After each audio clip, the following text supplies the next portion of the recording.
Hi, and welcome to this week's Three Legs, Four Wheels F1 podcast. It's Paul here with Dan, Chris, and Lee. Don't get anything wrong because I don't want to do any editing. No, I'll bet. I never want to edit again. I've already said it on the Patreon show, but I'll say it now here. I was the one who posted up the thank you to Paul because I know how much work he had to put in for that edit for last week. And I think it's worth saying it again. Thank you, Paul. If anyone has even the fucking slightest knowledge of any sort of editing, they've seen that. They'll know that from looking at that picture. Yeah. I know next to fucking nothing about this sort of stuff, and I could see the work that was on that screen. Yeah. 7.5 hours to do a 2.5 mate. hour show. I'll tell you, I enjoyed it. I'd have poured a kettle of hot water onto the PC, and then I'd have gone over to the laptop and tweeted out, said, "Sorry, people, hard drive corrupted. See you next week." So for any listeners who don't follow us on Twitter or Facebook and haven't seen these pictures, and you probably should follow us on Twitter and Facebook and things like that. Yeah, you pricks. We had the interview with Sean Kelly, Virtual Statman, last week.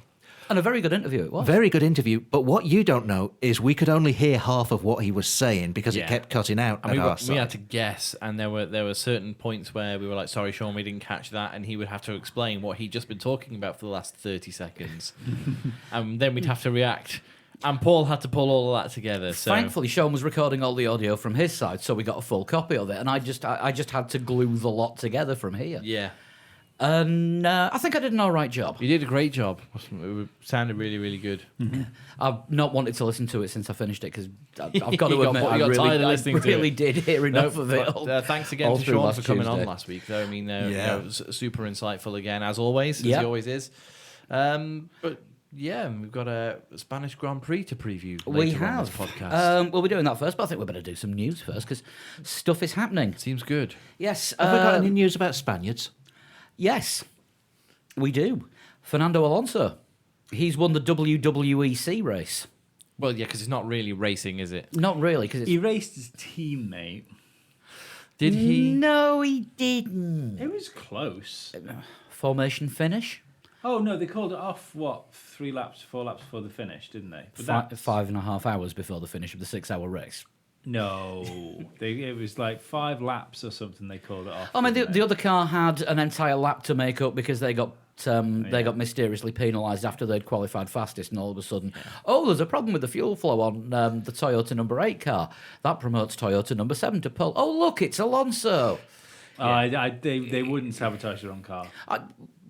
Bearing in mind how much faster they were than all the other cars, they could have done that. 5 seconds a lap. Yeah, And but that's just but Ram's you bar. wouldn't do that in a team just to fluff up Alonso. Probably not. No, But they didn't defend it vigorously. Well, they're not gonna. They knew that even starting a lap down, those cars would be crossing the line first and second anyway. You know, Toyota. I'd like to congratulate Toyota now on their 2018-19 WEC Super Series Championship, Yeah. and possibly a clean sweep in all the races between the team. Probably. You called it WWEC because of the Predetermined result. predetermined. I mean, we complain about Formula One and how we have complained about Formula One, and a lot of other listeners complain about. I'd argue that Toyota was only where Ferrari had been.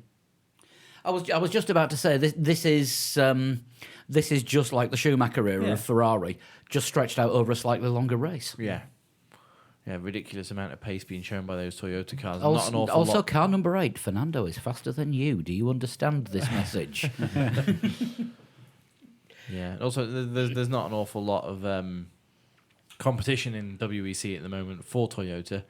So Alonso's got. I mean, two cars pulled out before the start of the race from Manor because they didn't actually get the sponsorship money through and couldn't afford to take part. I don't. I've heard that before. Yeah, we have. I don't understand the point of WEC, if I'm honest. I did understand the point of WEC when there were more than one. Yeah. When there was more than one constructor team. Yeah, but the thing is, I think in a world now which has, because WEC for ages became the showcase for hybrid technology, didn't it? Mm-hmm. Yeah. I'd argue Formula One is the showcase for hybrid technology. Now, And as far as like future technologies go, you're looking at Formula E then. You know, Yeah. for Which is where Porsche and Audi have actually pulled out of WEC To join to take in. part in. But this is what I mean. Between Formula One and Formula E, they've just cannibalised the point of WEC being around. All it now is a Also, really, certainly the LMP1 class. yeah. But Yeah, all it absolutely. is now is an exceptionally long sports car race. Yeah.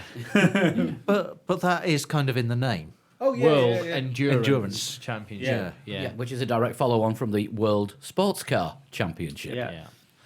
Yeah. So it kind of makes you grateful, doesn't it, really, that there is a little bit more competition in Formula One, really.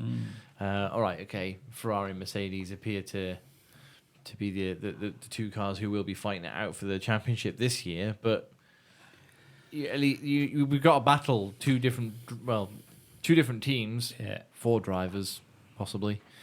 With Red Bull showing that they're capable of the odd win thrown into the mix as well, so it's not It's not completely No. a foregone conclusion who's going to win. so To left. be fair, though, I do think that Ferrari and Mercedes buddying up together on things is just as dangerous. Yeah. Yeah. I agree with that. Yeah. So yeah, we've actually got a little bit of news on Ferrari as Well, well. what was it? The Icicle Works who said, "If you want to defeat your enemy, sing his song."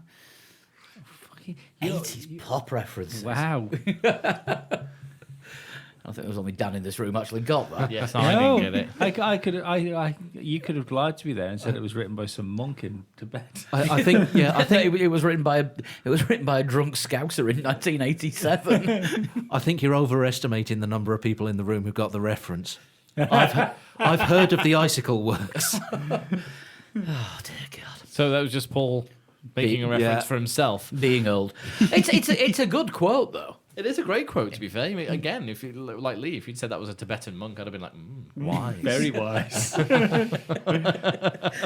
Or you it what, actually was just like, oh, fucking hell, lads. I've just come up with a great lyric.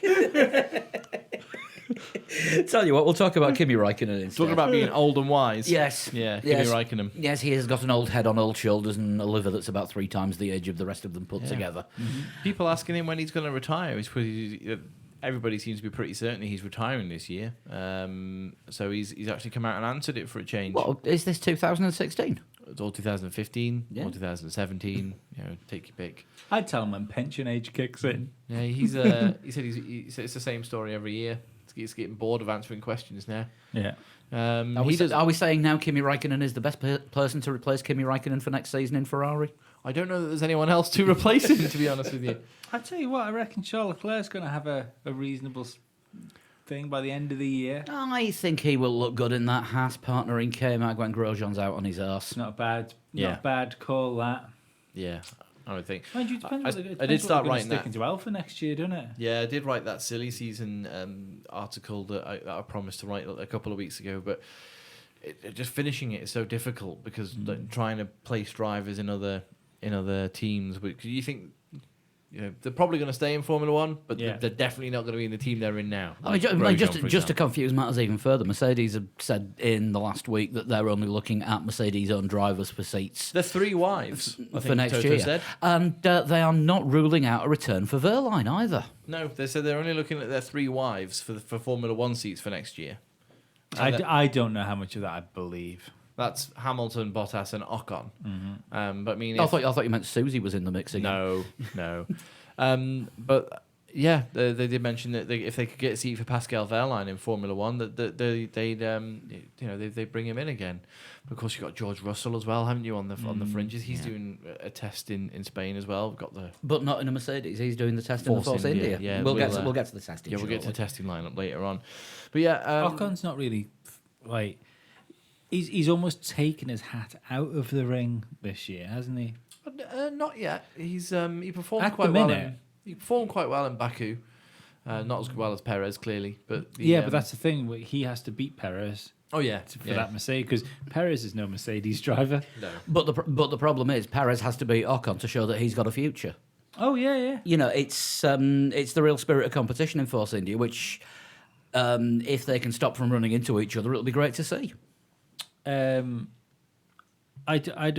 just think maybe there's better drivers than Ocon at the minute. For Mercedes, at least. Maybe. I just mean like as far as the young drivers come in, you can sort of Isn't it's always weird, isn't it, when you get a driver? You that can comes choose in- your family, but you can't choose your favourite driver. Yeah, but you get drivers that come into Formula One, Yeah. and I mean, look at K-Mag and Van Dorn, for instance. When they had their first races, they looked really promising. Yeah. Yeah. But it's so quickly the guys that you can tell, oh, actually, maybe not, fall away. You know, maybe that second season, like, because this is a second full season, isn't it? It is, yeah. Van Second full Dorn's season. second full Yeah, season, yeah. difficult second album. Yeah. And I just think he just looks like a Formula One bit player at the minute. You think that's what Ocon's in danger of becoming if he carries on getting Yeah, I ripped think by that's Perez? what it looks like. Yeah, But the whole Raikkonen thing, he's dismissing think- his retirement rumours. That doesn't necessarily mean that he's going to be in a Ferrari seat for next year. I mean, he could have an option to go elsewhere. You would only think that it would be a move down the grid. I wouldn't think that they put Kimi in alongside Lewis at No, I wouldn't have Mercedes. thought Well, so. retirement is the driver's choice. There's Usually. also not getting a seat, Yeah, which isn't the same as retiring, Yeah. but yeah. has the same effect. Like Barrichello. I find it hard to Didn't believe. want to retire, but just didn't have a seat. Yeah, I find it hard to believe that Kimi, the way he's driving at the minute, if Ferrari didn't want to keep him, that he wouldn't find a seat somewhere I'm sure he would. if he wanted yeah. one. Yeah, so Yeah. There would be 8 teams on the grid tripping over themselves to get Kimi Williams in. needs to do something about the fucking driver lineup. A Kimi Raikkonen wouldn't be a bad move. no, not at all. No, he would come with Iceman long drink sponsorship and to probably- replace Martini. Yeah, probably Finlandia vodka would take an interest again as well. Yeah, probably. You know, next year's Williams, it'd stay white, but instead of the martini stripes, you get a giant moose. Yeah. I don't That's think. their logo, isn't it? Finlandia. Yeah, I think I'm so. gonna have to look that I think up. it's a giant stag, is it? I can't remember. I don't think McLaren would be a ridiculous shout. No, possibly not, especially if Alonso... Return to Enstone if Sainz has to go to Red Bull. I just don't think... I'm not sure that with all the young drivers coming through, Kimi Raikkonen will have the option of staying in Formula One Never- if he leaves Ferrari. And he is going to want to go to a team that is capable of winning. I can't see him Popping going off to to Sauber. Yeah. No, yeah. I think he might. Well, it depends if Ferrari ship out half their engineers and the car to Sauber, and give them the extra instruction manual for the engines.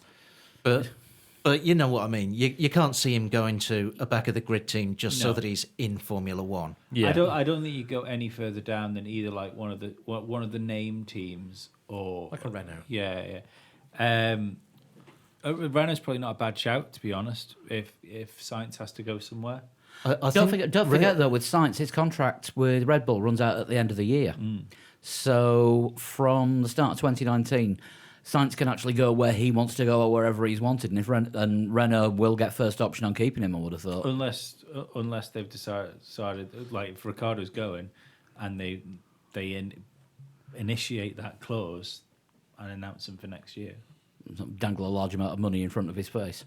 Well, they've got an option on them, though, haven't they? No, apparently they haven't. The last thing that I read, and I'm desperately looking at a source for it, is that this is his option year. I think that's wrong because even he turns around and says that he's a driver on loan. Yeah, he's on loan this season. But then it wouldn't matter. It wouldn't because he's obviously not going to get pulled up to the car halfway through a year. The conversation. you say they would- obviously. Well, yeah, They would have to sign him up if they wanted him to go to the Red Bull team. but I think it's more like. I mean, he's driving for Red Bull. They own his soul anyway, so I think it's more like Verstappen when they had an option year on Verstappen, which if they initiated it led them for another year or 2 years? Another year it was, wasn't it? Can't remember, but Yeah. sounds And plausible. then they re-signed him last year on this multi-year thing he's on now. Yeah. So I think Red Bull have an option on Sainz for next year if they choose it. I can totally see that if they don't choose that year, then he's a free agent if they Yeah. choose not to use him. But again, that would be up at the end of this year. Yeah. Going into 2019. So yeah, Raikkonen is dismissing rumours of his retirement. He's not thinking of retiring, but for me, it's difficult. I don't know who else would replace him in Ferrari, and if he is replaced at Ferrari, I just don't know if there'd be an available seat for him. With as I say, with that, you've got Lando Norris is quite clearly going to be in a McLaren next year. Yeah. George Russell, Nicholas Latifi, there's Jack Aitken as well, and so many young drivers. Not forgetting Nick De Vries, who says Nick he's De in with a Vries. shout as well. But also, don't forget Mercedes have turned around and said that they're looking into running a what you call it, customer Satellite party. team almost, Yeah. So that might work in Russell's favour. Well, especially if they decide to bail out Force India. Well, I was just going to say that because that would mean that Force India wouldn't need the Perez oil money. So if they were to do that, that means that they could keep Ocon in the Mercedes satellite team, Yeah. fuck off Perez, get in Russell. Yep.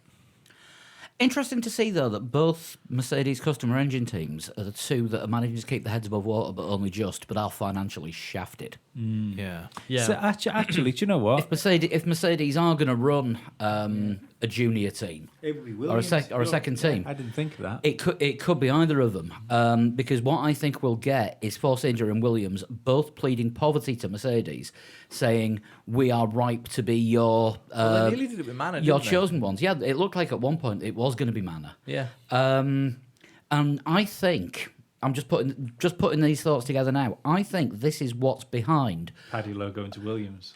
and all of Claire Williams' recent statements about how broke Williams actually are. And the 2021 regulations will be the saviour of Williams unless something happens first. No, and we need the cash. I think those sort of statements are more about trying to shape the 2021 Future. Yeah, regulations I think to you're be favourable to the Smaller privateer teams. Yeah. Yeah. Like But Williams. Force Every India. every interview with Claire Williams, every statement, it's got some mention to how broke they are in it. Yeah. And I just think if she's trying to put it across to Mercedes, it's like, we're ripe for a takeover. No, I think she's speaking to Ross Brawn. Yeah. Yeah. I I think don't Force it'll be India a are more takeover. likely. I think it'll be a Haas situation where they are like have a technical partnership. I don't see Williams because I don't see Mercedes doing that to Williams anyway because it's not in the best sort of thing of the sport. It's better for the sport to have the Williams name in it than not have the Williams. Yeah, name. Yeah. But I mean, Force India, for example, I mean, they could become Daimler Formula One team. Yeah, but They could think become about Smart Formula One team. it. Think about it. You've got Cars are too big for that. Yeah, they are. Paddy Lowe in there already. Yeah. The Mercedes current boss used to have shares in the team, Yeah. and he ran it as well, wasn't he? Part of He was the He was a director of something. yeah. performance director, wasn't Yeah. it? Williams. They're already in that team. You Yeah. know, it would be a much smoother transition, I think, and probably have less legal baggage than trying to take over Force India. Maybe, possibly. I just think that Force India would probably be better placed to have some money injected into them from that It depends technical how much faith partnership. you've got in Paddy Lowe. Yeah. If I don't think this would have been thought about when Paddy Lowe shipped off to Williams. No, I I don't think that was part of it. No, I mean, I it might don't come into it believe- now, but I don't think it would have been thought about when Paddy Lowe left I don't know because this is his first year in Williams, isn't it? for second full year, isn't it? He left went part just before. Yeah, but he's on garden leave, wasn't he, and stuff like that. Yeah, so. he went just before the beginning of the 2017 season, I think. I think Mercedes would have been looking at like the technical partnership thing the minute Haas was announced with Ferrari Well, was because it Toto who you'd said be it this stupid week? not to. Yeah. Toto said, it's clearly something that works, and Yeah. it would be foolish for us not to look at it. Yeah, No, that's fine. That works. What he actually said was, we are open to forging closer technical links with our customer teams, not just the of one. course. Haas coming into Formula One, doing it the way they are doing, and being competitive is great. But if this is the beginning of, like I said before, Buddy and Mercedes and Ferrari getting together, Yeah. and slowly taking over the whole fucking grid and making it Formula Mercedes Ferrari, Yeah. Then that would be Formula One's bad. fucked. Yeah. Like, it yeah, is, it's- because then it only takes one of them to go. We've had enough. Then you've got no sport like WEC. Half the not grid's just, gone. Well, it's not just that. It means what you have there is you have two main teams and a bunch of Toro Rossos. Well, yeah. Look what happened with was it WRC when it was Seat or Citroen Yeah. for about 8 years. The rest of the teams didn't matter. And then eventually they all fell by the wayside. Yeah. And it was just Citroen just winning everything. It was boring. Yeah. And in fact, I stopped watching WRC for the lack of competition. Yeah. See, I love watching Formula One, and it's something that whenever these things have come up, Wondered why you did this show. I know, yeah. Well, by the way, WRC is something else that Toyota are completely smashing this year. The Toyota Yaris rally car is so powerful, no one can catch it. Oh wow. And they've got engine upgrades coming for the next rally. They haven't got no one can catch them. Okay, but I've always thought when the first time I remember it happening was like the first Concord agreement being up in like '97. That's the first one I remember. Yeah. Yeah. And there was talks of breakaway series, and this was going to happen. There'd be no Formula One, and I've never really believed all the like the scaremongering that's gone on until now. Whereas I really do believe that Formula One's on a fucking knife edge at the minute, and nobody seems to be in control of the ship. Yeah. Are we still in the phase where the team owners still want to push the new sport owners just to see how far they can push them before they bite back? No. We've seen it with Ferrari already, though, haven't we? Yeah, I mean, they had talks with- they all knew how far they could push Bernie, which was exactly how far Ferrari wanted them. Yeah. But I don't think they're doing it to see how far they can push. I think they're just pushing. Yeah, well, They're Ferrari just had talks pushing with back. Ferrari had There's talks no with give. Formula One. Was it this week or last week? Just after we recorded, wasn't it? The last week's show. Yeah, yeah, of course it was. Yeah, it was on Tuesday. Yeah, it was Tuesday. Yeah, and they released loads of news on last Tuesday, and they clearly hate us. Yeah, But the Ferrari, Marchioni actually said he had positive talks with Liberty Formula One over the future of the sport and how the regulations are going to go leading up to and including 2021. He said all of it looks quite viable at the moment. The thing that doesn't, and we need to go back and discuss, is the money. The monetary situation is not right, and that's not workable for us at the moment. Which basically, Formula One are saying that Ferrari's previous winners It's budget, too big. they're saying the previous winners budget's too big. You get 100 million from Formula Yeah. One before you've even done anything, and they want to cut that down over the next few years to 40 million. And obviously cut down the rest of the teams at the same time, sort of the same way. Yeah. But Ferrari at the moment are saying that that's not workable. They need to go back and talk about that. Well, But- the stupid thing is, it should be, and this is where it ceases to be a sport in my eyes. If you've got say 20 cars on the grid, Yeah. each one of those teams should get the same money as an appearance fee, because it doesn't matter whether you're at the back of the grid or at the front of the grid. You're part of the show. So that should be a blanket. You enter Formula One, you compete in it. This is where it is. This is your TV rights money. Yeah, and there should be a blanket amount, essentially enough to run and move a Formula One team for a year. Within a reasonable parameters. Let's say Williams' budget. What Williams' budget is. Every team on the grid should have that as going into Formula One. Yeah. Then the rest of the money should be divvied out on championship placement. So the teams that win the most money should be the teams that win the constructors. Yeah. yeah.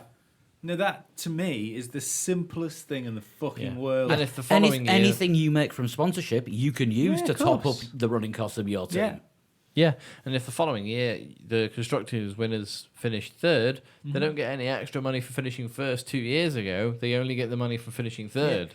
And I always feel, since we looked up and we actually spent the time doing some fucking research that day, And we saw for how close Ferrari, Mercedes, and Red Bull and actually are. McLaren Yeah, as well. McLaren aren't that far off. Yeah, Uh, there's like 10 million between them all, isn't there? It was a bit more than that. I think it was But- closer to 20. But yeah, it was. But it's Yeah. When you're talking about amounts like that to begin with, it's not a large percentage. Yeah, no, you're couldn't- quite right, You yeah. couldn't hire Alonso for a year on the difference. Yeah. Yeah. Well, no, I found the easiest way to hire Alonso. Well, how? Park a race car outside your house and wait. He'll turn up. Or leave a big space where you can put, is it Komodo or whatever is Kimoa. Kimoa. Hats off to him for that. His own brand hats, of course. Yeah, absolutely. I mean, there was a stock car meeting just around the corner from here. I was half expecting him to be taking part in that this week. Well, somebody said there was a car that could win, so I was expecting the bearded Spaniard to turn up. Alas, I don't think he did. No, it was a different brand of hats that we saw. Yeah, it was. What was I saying? Yeah, Marchioni says he's encouraged by the latest developments. Yeah. You know, he's up for retirement next year. Who is Marchioni? Marchioni. Forced retirement. I think it's possibly an age thing, but a couple of weeks ago, and I think this one kind of slipped under our radar for certain. Next year, he will be naming whoever his successor as CEO of the Fiat Group will be. So is he going to move Gary Anderson. So is he going to move into managing or micromanaging the Formula One team then? Because I've forgotten his name. The fiery Italian man who used to run Formula One. Formula One, sorry. That used to run Ferrari's Formula One team with the long grey-haired guy. Oh, how stupid of me that I can't remember his name. But he was in his 70s when he eventually stood aside for Stefano Domenicali. Yeah. So I don't think... Montezemolo? Yes, Luca de Yeah. Montezemolo. Thank you, Paul. He was. I'm sure he was in his 70s when he stepped aside for Stefano Domenicali, who Steve Sunday. He didn't last very long, did he, Steve he Sunday? didn't. No. But to be fair, he took on a really terrible Ferrari team. did. And he was in charge when Alonso was dragging that thing across the He line. was too nice to be a Ferrari manager. Probably. Just quickly though, on Marchioni's statement about like talks he's positive about talks going with Liberty. I only read that as passive aggressive, because if he turns around and says, yeah, everything's fine apart from this one little thing that we've got to iron out, but then when they can't iron it out, he can turn around and say, we were almost there. There was just one thing. It's all Liberty's fault. Yeah. It certainly sounds like it. I mean, don't forget Marchioni is kind of acting in a team principals role. When he's just landed himself on top of Arriva Bene, effectively, and he is doing Arriva Bene's job when it comes to negotiating, whereas every other team is sending the team principal, because it's going to be Claire Williams negotiating on the Williams side of things. Do we look at that as a good thing or a bad thing? I think it's just his way of micromanagement, isn't it? I think it's a bad thing, but I mean, it's very Has European. micromanaging ever worked? No. I think it's a very European way of doing things, isn't it? If you look at the soccer sort of way of things that work, I don't think Paul might be the only one who sort of knows what I'm talking about here. But in the UK, you have a manager of a team of a soccer football team, and he chooses the transfers. He manages the club. Well, not as much now, because most clubs have gone down the director That's of what I was going to football say. route. So you got a manager you don't have a manager anymore. You have a coach who coaches the team and does the on-pitch performance. But then you have a director of football who does the negotiating, finds the players, which in US terms would be the general manager. Yeah. So you end up somebody doing the on pitch, somebody doing the off pitch, sort of managing, and they quite often they clash. But that's kind of what Ferrari are doing. You got somebody doing on track managing, that's Arriva Bene, and the off track politics side of things is all being done by Marchioni. But the problem is Marchioni is getting too heavily involved with the on track side of things by all those reports we got last year of him turning up at engineering meetings. Also, it's more like he's done a hostile takeover of his own team. Yeah. But effectively, he said to Arriva Bene, you're in charge of the team, and here's what you're going to do while you're in charge of the team. Yeah. Yeah, I think he quite likes the fact that Arriva Bene, because was it last year and the year before, we were saying about Ferrari were at risk of imploding. Because they just kept firing people and putting aero guys in charge of engine management. I think that was last year and the year before and the year before and the year before. And they finally proved us wrong. And countless years before we started doing this podcast. I quite... I'm of the mindset that I think Arriva Bene is probably there. And Marchioni is quite happy for him to be there, because when it all does start to go wrong, scapegoat... he can point. Wasn't that the intro to Sonic the Hedgehog? Sega. Also, Arriva Bene still has his contacts with Philip Morris, and we all know that Marchioni is an 80-a-day man. Marchioni is as well. Yeah. Oh, well, there you go. How do you think he gets that voice? By being a Canadian Italian, I thought. Being a Canadian Italian 80 a day, man. No, fair enough. Smoke responsibly. And he's got that belly Yeah, on. don't. Yeah. Isn't smoking meant to be like an appetite suppressant? I used to smoke 20 a day. I've never been thin. You have a 20 a day and 80 a day. Well, apart from weekends. Oh, fair enough. Yeah, we'll not get into that. Tell you what, we'll move on. Jorg Zander. Yeah. Moments silence Well, no, he's not dead. for his career. A year and a half ago, we spoke on this podcast about how Jorg Zander had gone into a technical role at Sauber. And it was like, all right, okay, they're taking on one of... Speak for yourself. He was never my Xander. You still miss the one from Buffy the Vampire Slayer, don't you? Do. or Xander Rossi, as he likes to be called. Yeah, we were talking about how Jorg Zander had gone from Ferrari to Sauber, and it was a really positive move for Sauber to be bringing in one of these top engineers. He's left with immediate effect. After their best result in years. Yeah. I don't know if that means that Charles Leclerc could have done better. So he got overtaken on the last lap. You're fired. We really don't know what happened there, but I mean, obviously he's seen through the not takeover, but the management change with Carlton Bourne leaving and Fred Vasseur coming in, and the turmoil that was going to be Sauber Honda, and then it became, well, hang on a second, are they going to go with Ferrari? Then Fiat, Marchioni, somebody decided that we're going to throw the Alfa Romeo name back into Formula One with Sauber. Things are starting to look positive for Sauber, and all of a sudden Jorg Zander's out. He's off. Does Fred Vasseur want his own man in there? Possibly. Is there somebody coming free at Lotus, Renault, like Alan Permain or someone like Not that? necessarily, but Tim Goss is now available after he's left McLaren, seeing as he's been there all his working life practically. Tim Goss had been there. He was.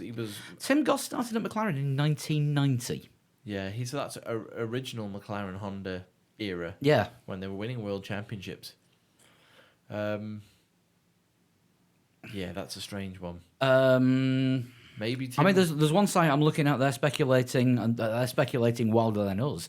Is it going to be a complete swap round? And Zander goes to McLaren, and Goss goes to Sauber, They would both be on gardening leave, so that would be a huge and they would have surprise. roughly the same amount of gardening leave, because I think under the new Formula One regulations there is a maximum gardening leave period now, Right. that can be imposed on a leaving team member or key team member. Yeah. And they both went within a couple of days of each other. Both being in senior and very similar engineering roles as Yes. well. So that's all right. Okay, it is conjecture and speculation, but It's what we do goodest. yeah, that's what kind of tends to lead eventually to some sort of truth, if not a half truth. I mean, how long was that guy in Sauber for? A year and a half. Last year, Sauber was a fucking dog. So, He joined at the end of 2016. So The 2017, he wouldn't car have had any was influence on the already 20. designed. He had no. Yeah. He had no input into last year's car at the start. He may have had input on this year's car, which and isn't great. it's better than it was last year. Yeah, but it's still not. Yeah, But that's mainly engine. And we say it's better than last year's, but it's got this year's Ferrari in it. That's what I mean. It's all to do with the So power unit. Yeah. Does that mean the chassis might be worse? Who knows? Because I remember They've already scored more points than they did last year. this is true, but I don't know. I just think most of the time in these situations, especially in the lower teams, people are got rid of because they've got a smaller budget and they need to trim fat. You know, they need the people there that are doing the job. Yeah. I wouldn't be surprised to. I wouldn't be surprised to see that Jorg Zander did come. Did turn up at McLaren. But if that is the case, then Tim Goss was I bet if you cut Tim Goss open, he would bleed McLaren. So it'd be strange for him to go to another team like Sauber after that's nearly 30 years, 28 years in one team. When people tend to quit Formula One teams after that long, it seems to be that they just retire. They don't tend to switch to another team. I mean, Unless you're Rory Byrne, I suppose. Rory Byrne keeps coming back and working for Ferrari, doesn't he? Yeah, but I think Rory Byrne has actually retired more than McLaren's cars have in the last 2 seasons. Yeah. And it's like, I'm retired again. Oh, Ferrari want me back. Go on then. I'll just have one more. We've actually got news that's happening while we're recording. Breaking news. This is actually Is it Tuesday? Not yet. Technically, it will be at the earliest when people hear this, but we've got something on a Monday to talk about that hasn't happened. Can we take it for a Yes. drink on Tuesday? We were You're on your- speculating on Wednesday. you're on your own for this week. Don't chill on Sunday. We need you for the live blog. That's it. Yeah, Williams are lodging a protest over Alonso in Baku. Over his lap 1 return. Yes. On 2 wheels. A move that hasn't been done since, I want to say, The Spy Who Loved Me in the Lotus, where James Bond went into the alley on his 2 right wheels and came out on his 2 left wheels. Somebody on Instagram had green ticks for all the things that Alonso has taken part in. Indy 500, tick. Formula 1, tick. WEC, tick. And then had a picture of him coming back into the pits on 2 wheels. MotoGP, tick. Industrial espionage. Oh, yeah, tick. Yeah. So the stewards have... Oh, no, hang on. No, he had nothing to do with that. Sorry. Right, so Williams have asked the stewards to review the verdict of the lap 1 incident involving its driver, Sergei Sorokin, Alonso and Nico Hülkenberg, where Sorokin, of course, got a 3 grid place penalty for this weekend's upcoming Spanish Grand Prix.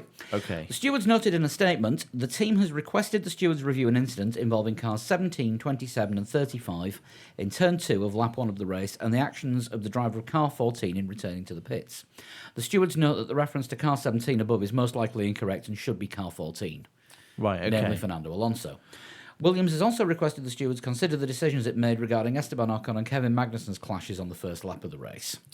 Can I just point something out to you very quickly? And a hearing on this will be held in London at 10 a.m. Tuesday morning. Oh, okay, so we may have an article to put up about this tomorrow then. So this could be, we might, depending on what comes out, I might even actually add some audio to the end of this podcast. There you go. Tell you what, I'm going to put a marker in here, So if there's news, you'll hear it now. and if there isn't, we'll just carry on as normal. Yeah, exactly. So I hope you enjoyed or didn't that piece of news that wasn't or was. McLaren. This is so smooth. Yeah. look at where they finished in Baku. Alonso finished 7th. Stroll finished 8th. Now I wonder why they're trying to lodge a protest here now. Now Williams are literally scrambling for every point. There's 2 options. One is that they're trying to get Alonso demoted, To promote their own driver. or the other option is that they're trying to get the penalty applied to Sorokin, a 3-place grid penalty for the Spain race, reversed. I don't think they could reverse that. I think what they might look to do is to impose a penalty on Alonso. Well, if they're No, if they're reviewing the decision, No, surely they can say, Yeah, they want the stewards to re-review the incident involving Sorokin, which if they re-review it and decide that Sorokin was innocent, then Okay. the 3-place grid penalty goes. now why would There they were- be doing that now? Sorokin's going to qualify at the back anyway. Because it might mean there'll be a statement released on a Tuesday, and the grid's buggered up on a Tuesday, and we've just done a preview that's coming out on Tuesday, which will be mixed before. But you will have already heard that news that wasn't. I'll tell you what, But I'll forgetting- put it in now. Forgetting the conspiracy theories involving us, Now, does this mean that Williams have spotted something that the stewards had potentially missed? Something on a video replay or something? possibly if there's extra footage that they've now had chance to review, because obviously they'll get back to the factory and they will get every possible angle of every possible shot involving their telemetry cars as well. and Yeah. telemetry. Yeah. They've gone through. I think They'll it's have the gone through place. it all. I think it's the place more than the grid thing. Promoting Stroll ahead of Alonso. Yeah, because it's But it's but- it's fairly rare to ask the stewards to review their because decisions, that's isn't how it? The fucked other- Williams are. They've only just thought of it. The other thing is, if the 3-place grid penalty is reversed, so are the 2 penalty points on Sorokin's licence. And if he's going to be crashy this season, he can't afford to pick up penalty points. Yeah. because they can't afford to get another driver in the car for the one race where he's I don't think suspended. they'll get that switch back. But Well, they can't because he won't pay him for that race. Yeah, but Kubica would drive. They would just have to not buy coffee for that race. I think it's more to try and get the extra point, because maybe like last week we had the BBC article came up with Andrew Benson saying that he went to McLaren, he saw the car, and he was saying Yeah. just how damaged it was. Yeah. So I wonder if they've become they've picked knowledge up from somewhere of exactly what the damage was to the car. Or how damaged it was, And then was it they've just unsafe? gone, it was unsafe to drive it back. So they've all of a sudden they've found a reason to contest it. Maybe. It does seem late It to seems do a it. day late and a dollar short, but that's what's making me think that they might have only just come into information. And I can't, off the top of my head, think of any other times where there's been a successful appeal against a steward's decision after it's been made. No, not off the top of my head. Brazil 2003, Jordan's last win because he didn't get it given on the line, and then they realised Fisichella's last win in the Jordan. Last win for a Ford-powered Yeah, Formula One car as because well. it was given the win. I think wasn't the win given to Kimi on the day, and then they held another podium ceremony before qualifying in the following race. Oh I think there was. that. Yeah, that was really weird. Yeah, because Jordan appealed and said he'd actually crossed the line to start another lap, which made that the lap that was 2 laps before the red flag came out. Yeah. And And Fisichella understood the rule, Raikkonen didn't. In the Was that the big AFI. smashy smash? the big smashy Yeah, smash, yeah, yeah. Yeah. Where all of the... Was it Jaguar went into the The Jaguar went into a Benetton and into the concrete? yeah. And then people couldn't stop and there's many crashes. Yeah. So yeah, that's going to be one to keep an eye on for the rest of this week. It will be. Not the 2003 Brazilian Grand Prix. No. Sorry, Talking- 2004. Talking of Tuesday news, we had 2 bits of big Tuesday news last week, which we can talk about now. First of which being... The Miami Grand Prix of 2019, if it happens. Yes, the city have put forward a proposed plan to the... It's like the city council, is it? And they have to approve it before they submit a proposal to Formula One. Right. The layout looks childishly hilarious, but does actually use parts of the parts of the circuit that they've used in Formula E. It's a very bad drawing of somebody going fishing. But is that what you see? That's the family safe version. Okay. Parts of the IMSA and kart track which I think they use the same layout of the street circuit in Miami, and also part of the Formula E circuit, but it's not one whole circuit. Doesn't look like it's going to be much to do with the Formula E circuit because There's a little bit. I think one of the straights I think was on the old Formula E, the original Miami E Prix. this has been put together by the owner of the Miami Dolphins. Which goes around the American Airlines arena. The Formula E race was put together by the owner of, I think it was the Miami Marlins baseball team, so that went round their stadium. Right. If anyone remembers the one off Miami E Prix. It's a bad drawing of ET with a massive finger. Is that what you see? Yeah, you might have something there. Yeah, no, fair enough. Yeah, it's a bad drawing of ET with a massive finger. Yeah, I'm not sure what I think about those 2 incredibly long, droopy straights. His feet. Yeah, It is quite similar to Baku, isn't it? Only without a castle. yeah. But it's got a stadium instead. But Baku's a good circuit, and there's a little bit of me was always a bit funny about Formula E only being street races. But when you look at Baku, you look at the best circuits we have on the calendar right now. Baku, Yeah. Singapore,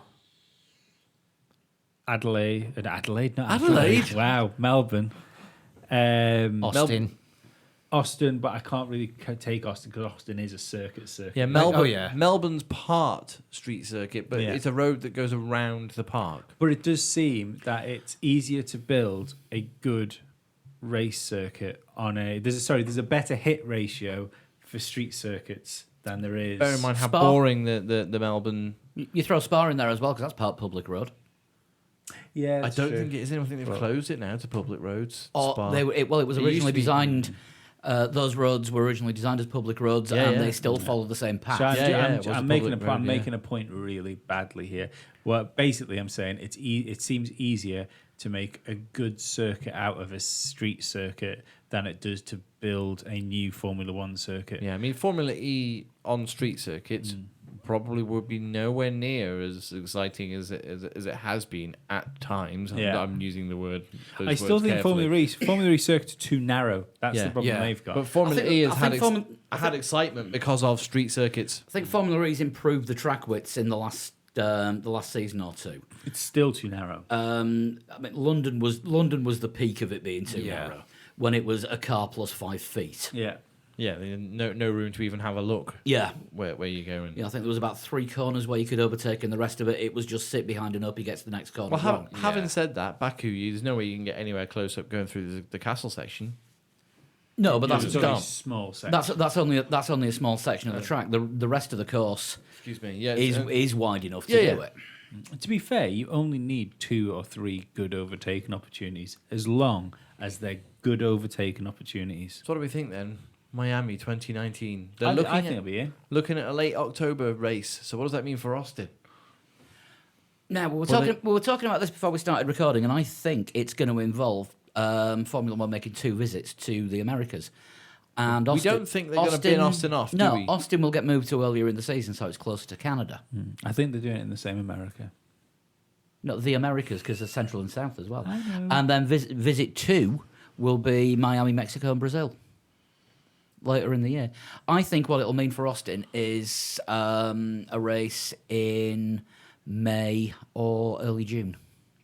I would say it's probably going to be shoehorned in after the Canadian Grand Prix traditional slot, which is early June. Yeah. I don't How think. does that fit in with things like South by Southwest? Oh, that's a good point. That's around that time, isn't it? June time, usually. South by Southwest this year was March. So no. So no. So Unless it how does moves it every fit year. in? About a couple of months after. Yeah. I mean, I don't know how. There is the possibility. Let's not kid ourselves. There is the possibility that the Formula Okay, One. here we go. They could go. No, let's not have the circuit of the Americas anymore. Let's have a guest street circuit. That would be a bad decision. I think it'd be a bad decision. We love the circuit of the Americas. F1 loves the Circuit of the Americas. Yeah. Circuit of the Americas has gone to the extent of massively pissing off MotoGP to carry on holding Formula One. Yeah. Because MotoGP this year has demanded practically every circuit that they race on that Retarmac. is retarmacked. It's happened at Silverstone, Barcelona, Jerez, and countless others, but it didn't happen at Austin. They wouldn't let it. And I watched a weekend's worth of MotoGP programming where all the British commentary team, which tend to do the world feed as well, were slagging off the track surface. Not fit for bikes. Oh, God, it's only good enough for Formula One. Do you know what? As much as I like MotoGP, good. Yeah, I mean, MotoGP is a good sport, but I mean, you can't have everybody pander to your No. liking. You can't. All right, you've already had a few. Silverstone, for example, they retarmac Silverstone for you. Yeah. That's a legendary circuit for Formula One. MotoGP was at Donington until a few years ago. Yeah, they made Barcelona resurface the circuit just before the first Formula One test sessions of the season, Yeah. when it was colder conditions and the asphalt takes longer to actually bed in. But that's kind of understandable because MotoGP is owned by Dorna still, isn't it? Who are a Spanish company. Yeah. Yeah, in and amongst. But I think there's a few other circuits on the MotoGP calendar as well that they've insisted that the tracks have been retarmacked for this year. And they're throwing the weight around, and Austin was actually, it had the cojones to stand up to them and say, no, sod off. This is think one about race. The amount Formula One throws its fucking big dick around. Yeah, it does. But I mean, Circuit of the Americas, we know, has had financial troubles in the past. And maybe it's not financially viable for them to re-tarmac the entire circuit because it's not a short circuit either, is it? It's quite a long a long track. So. And But also it could have been a business decision rather than a loyalty decision to Formula One. And the same with Silverstone. Silverstone is quite possibly not going to be hosting Formula One for very much longer. Yeah.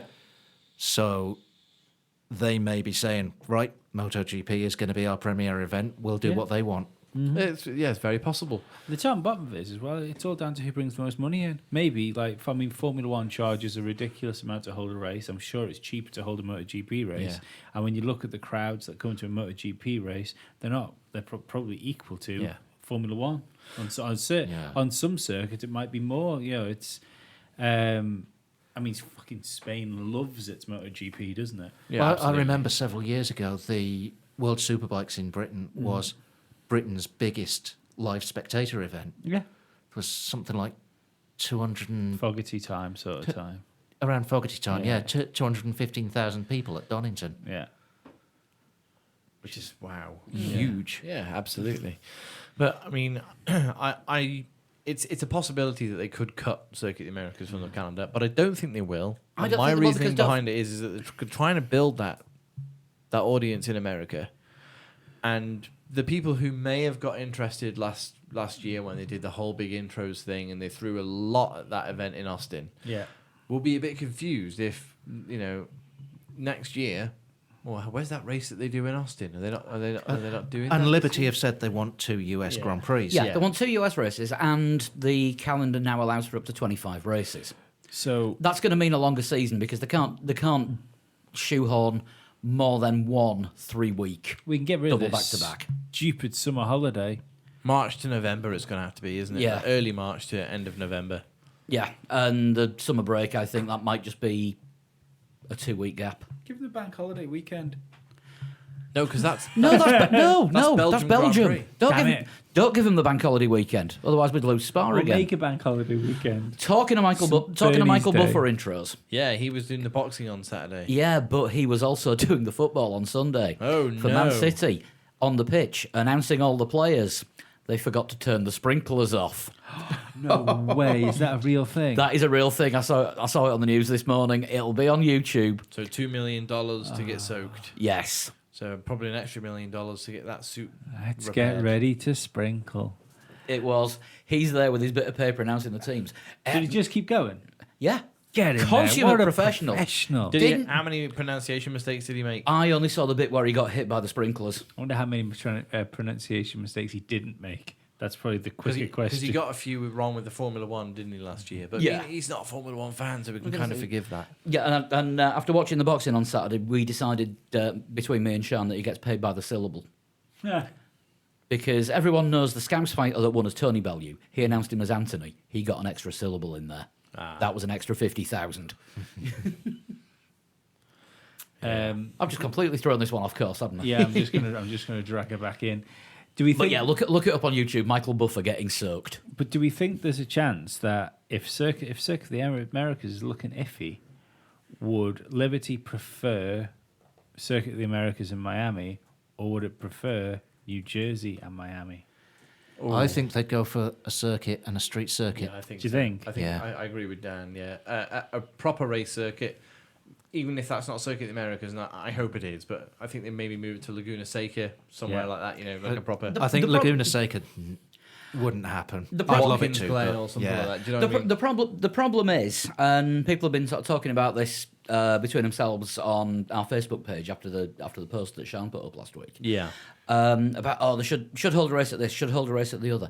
The amount of money that it would actually cost to bring the American circuits up to Formula One standards, because if you look at IndyCar, which is the main road Single-seater. course, Yeah. single-seater series in the US, there isn't anywhere near the amount of catch fencing, runoff areas. I mean, they practically don't have The runoff. road circuits in IndyCar look like they're just racing around Donington. Yeah. Every time, they look like airfield there's circuits. chip tarmac. I mean, look at the pit straight in Long Beach. Yeah.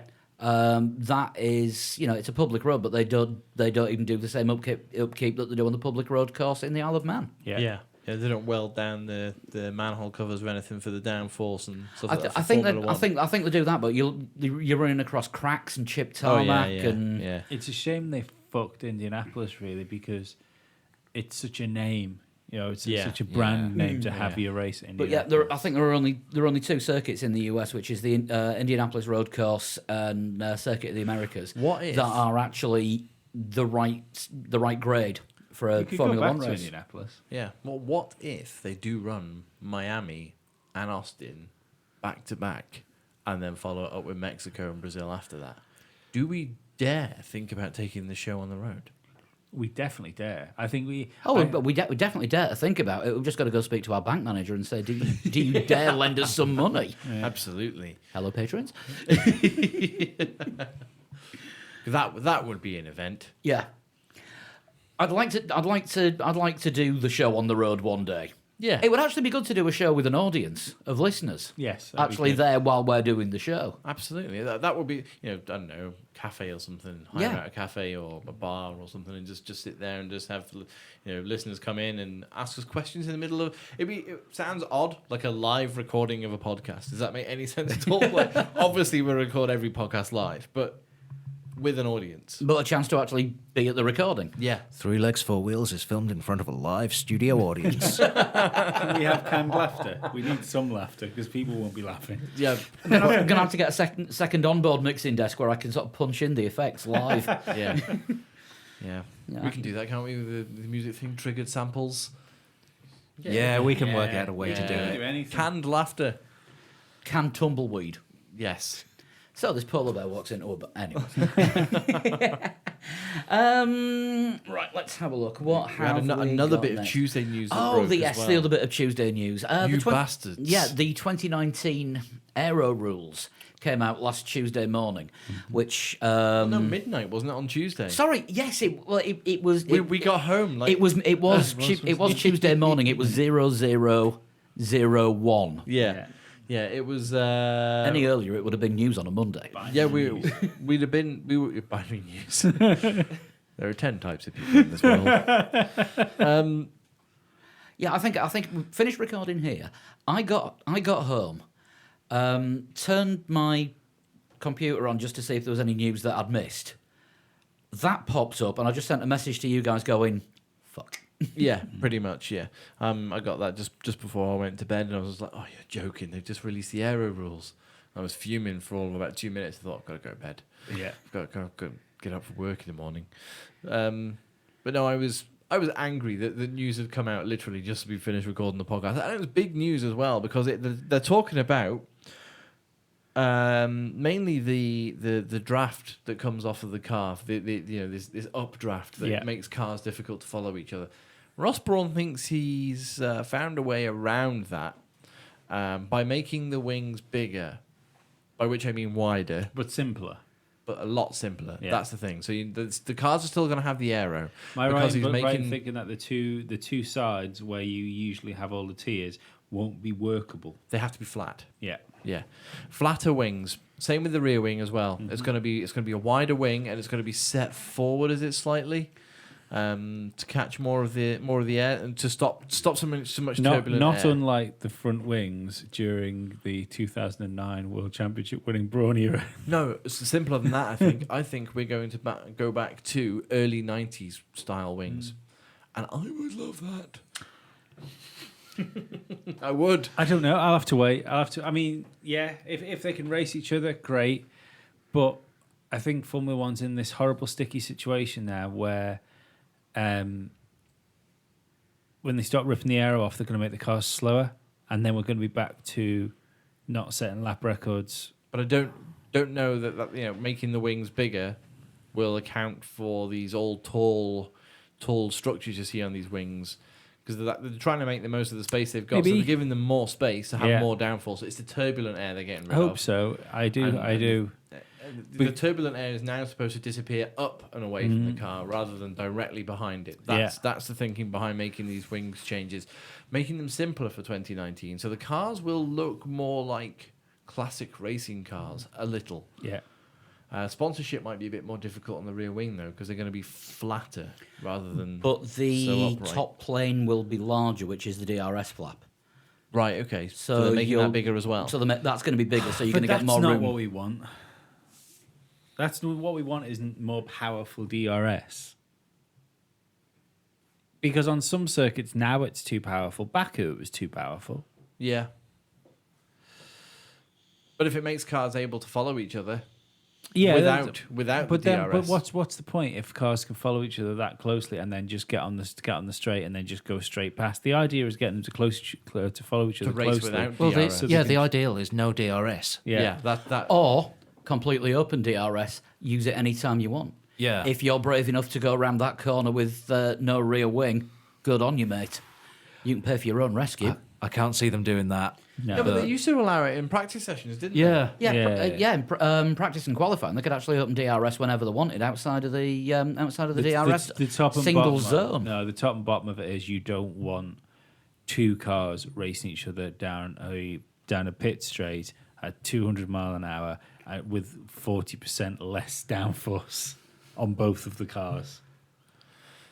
Well, that That's happens what we most of don't the want. time anyway with when both cars have got DRS open. I know, but you don't want it. You don't want it in a racing situation where it's You could have that though, where somebody where a car had just been lapped after the DRS detection point. yeah. Oh no, by two cars, and then I you know get- what happens. yeah. I'm just saying why they don't want it to happen. That's why you don't have Yeah. DRS during the race I'm, for all I'm the not. cars. I'm with Lee on that. I don't know that a more powerful DRS is the way. Because that's what it'll become, won't it? Yeah. If it's a larger plane where the DRS flap is. Fuck it off. If you're going to give them something, give them a push to pass button they can use whenever they want. But it like in the old Kers, Yeah. uncharges their battery. They can't use it again until they charge their battery up. Yeah.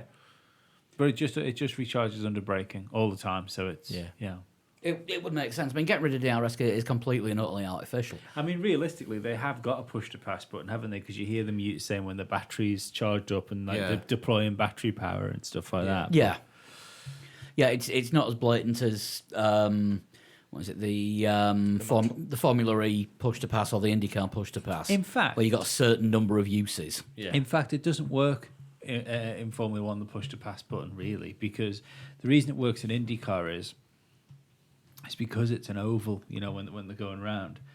But all you end up with is a load of computer software in Formula One working out that if you use your push to pass button at turn 6 to turn 7 for 30 seconds and then use it on turn 1 to turn 3 for the rest of the battery, that is theoretically the fastest a Formula One car can get around this circuit. So it stops being a push to pass button and it just becomes an extra boost on certain parts of the circuit. Yeah. So if the front wings are going to let the cars follow each other closely, then hopefully we can get rid of DRS. That's what I worry about making it more powerful, because it's a slam dunk to get past now. Yeah, I agree with you on that. If it's going to become more powerful, is the DRS flap actually becoming wider, or is it just the top plane? Higher. People are also fascinated now and a bit obsessed Don't with know how that's going to work. the number of overtakes in a race. Like how many times I up until recently I can never remember somebody saying, "Oh, there was 52 overtakes in that race." Yeah. Well, it was it's something that wasn't talked about. It's the age of information, though, isn't it? Murray Walker would never have talked about that. But the problem is people are talking about, if someone says, "Oh, there's 500 overtakes in that race," people would think that must have been a really good race. Yeah. But if people were just driving past each other, and then the next lap, Every lap. the Yeah, car yeah. that just got past was doing the same thing again. give me a race with 10 overtakes like Daniel Ricciardo overtaking to win Yeah. in Singapore. Was not Singapore, Malaysia, China. China, and he did it in Italy a couple of years ago. Yeah, but give me 10 of get on the those. I'll podium. take 10 of Baku those. last year. Yeah, Baku last year. 10 of those over 100 DRS overtakes any day. Yeah. Or even Rosberg against Hamilton at, was it Abu Dhabi 2014, where The duel in the he- desert. Yeah. Duel in the Desert, where he didn't even manage the overtake, but it was absolutely Oh, in cracking Senna racing. Bahrain. Senna Mansell at Yeah, Monaco. they were next to each Yeah. other. yeah, it's Yeah, Senna Mansell in Spain, Mhm. Next to each other, and they just look over at each other Yeah. at like 195 mile an hour, or whatever it was. So yeah, the official agreement comes out as a simplified front wing with a larger span and low outwash potential. Yeah, that's the thing. It's the And outwash it's they're the trying outwash to. that causes the problems for the car behind. Simplified front brake duct with no winglets. Yeah. And again, you've got to get air into the brakes. Yeah, but if you look on the inside of them, they've got. Do you know who the perfect person to talk to this would be about? Scarbs. Yeah, Craig Scarborough. When do we get to talk to him next? Tell you what, should we give him a ring next week? We'll get him on the show next week. Good So move. Sounds if good. anybody's got any questions for Craig Scarborough, let us know. Anyone would think this was already booked in. It is. Oh, Yep, we can say it now. Craig Scarborough's coming back on the show next Yeah. week. So All being well, because we haven't recorded that bit yet. no, exactly.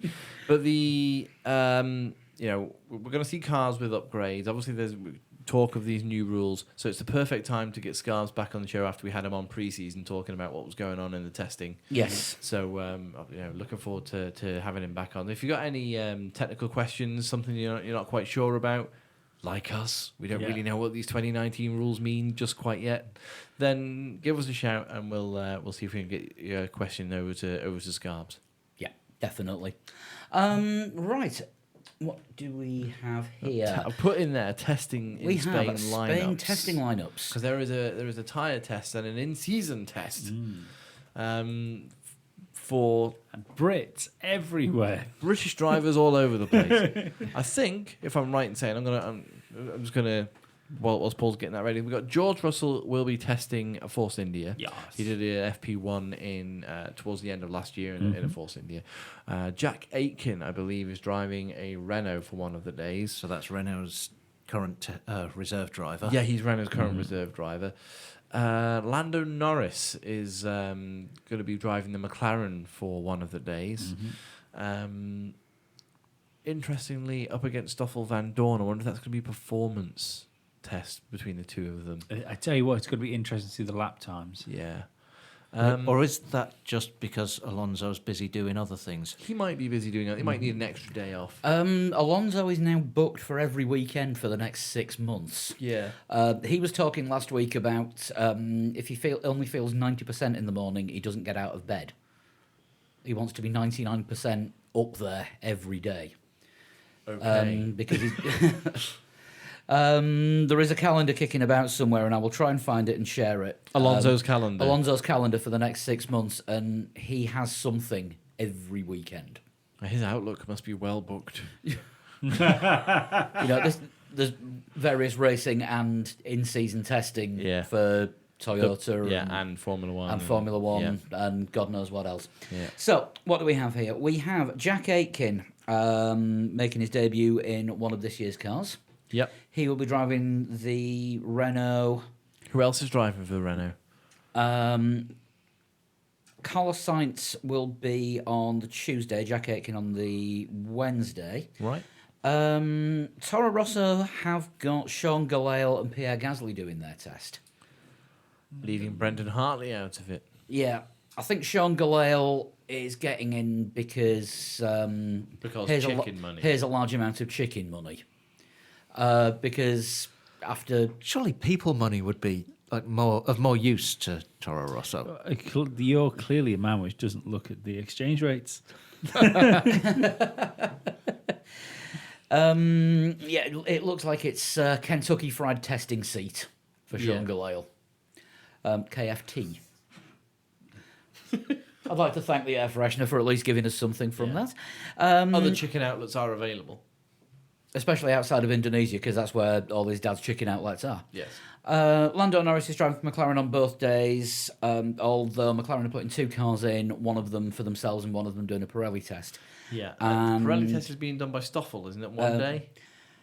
Stoffel's doing it one day, Lando's doing it another. Oliver Turvey is also driving. Pirelli test or McLaren test? He's going to be in a McLaren. I haven't got the details in front of me. I don't think they are. Oh, right, Who's doing okay. what? But McLaren are running the How three old drivers. is Oliver up. Turvey now? Well, 58. I don't know. He's still young, and he's younger than us. Yeah, he's been on the fringes of Formula One since I was about 15. He hasn't 31. he hasn't been on the fringes of Formula One since he signed as a McLaren reserve driver. Gary Paffett.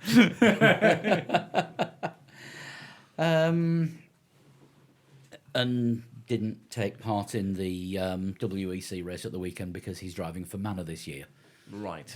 or not. Just realised if the Red Bull driver meat grinder is the Chicken grinder. the chicken grinder, but if that's like the John Wayne Gacy of Where are you going with of, this? of driver programs, then that makes McLaren the Joseph Fritzl. Because they just keep drivers forever. Just keep them locked up. Never gonna let you go. Your name's Oliver, you say? Where was I? Lando Norris driving for McLaren on both days. Williams have got Ollie Rowland and Robert Kubica Okay. as their two. And Force India are running Nicholas Latifi and Nikita Mazepin on Marzipan. With George Russell as well, I believe. And Marzipan is also doing one day for Pirelli with George Russell doing the other day. Okay, so Force India are also doing Pirelli thingy Yeah, as well. Force India and McLaren are doing Pirelli tests. Okay.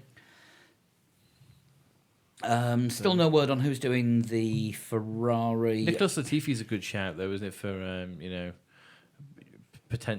looking at a potential Yeah. Formula One seat as well for Force India if they keep falling over themselves, or a Mercedes technical partnership doesn't work out.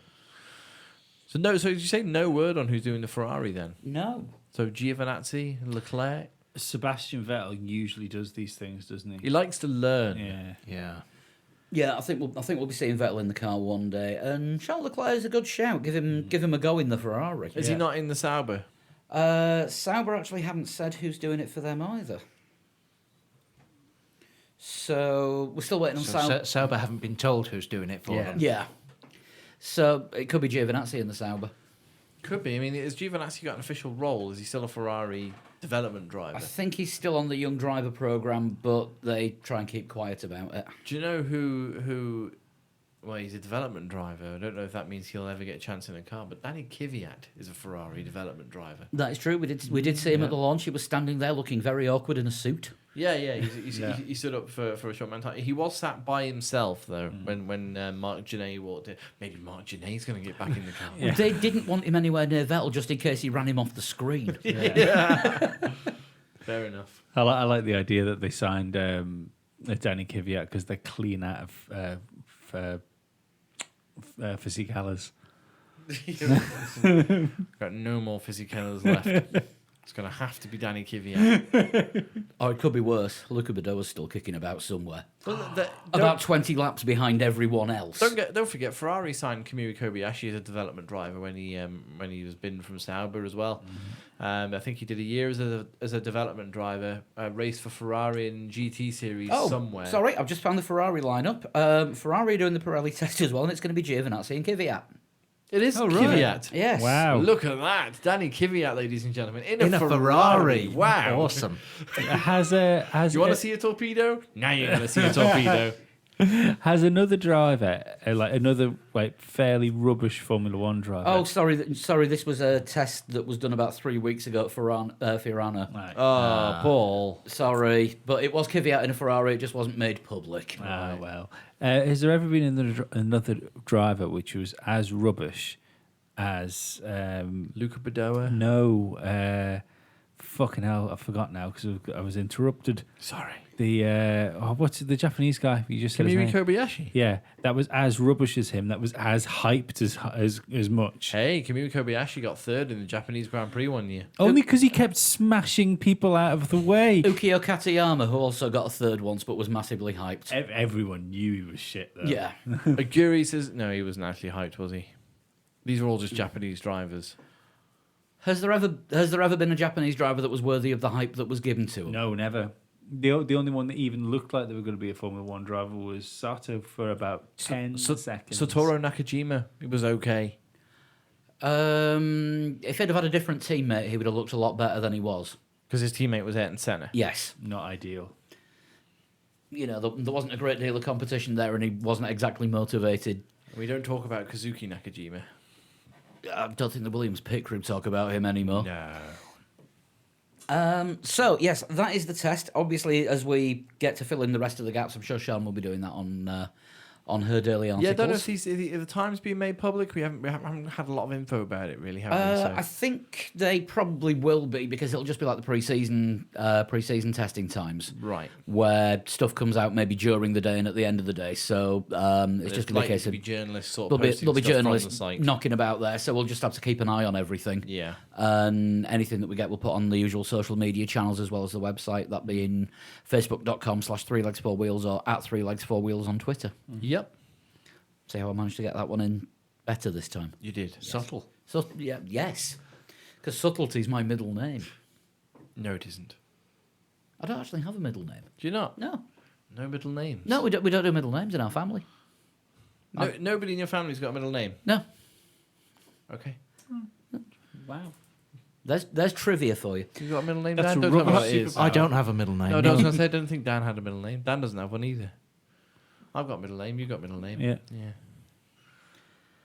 Well, that's killed 30 seconds. Shall we talk about the Spanish Grand Prix? We can. Because that's what's happening this weekend. It is. We should preview it a little bit. I think we probably should. Basically, we've got no idea what's going to happen because everyone's bringing updates. That's a really good point. McLaren have got allegedly the new car. I remain to be convinced that they'll actually bring it with them. Is this more Boulier bluster? We will find out.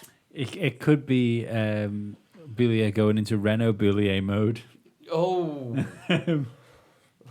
And all of a What, sudden, knocking on everybody else's door going, have you got any cake? and all of a sudden, McLaren find that they can't get into their tyres because Pirelli have padlocked it shut.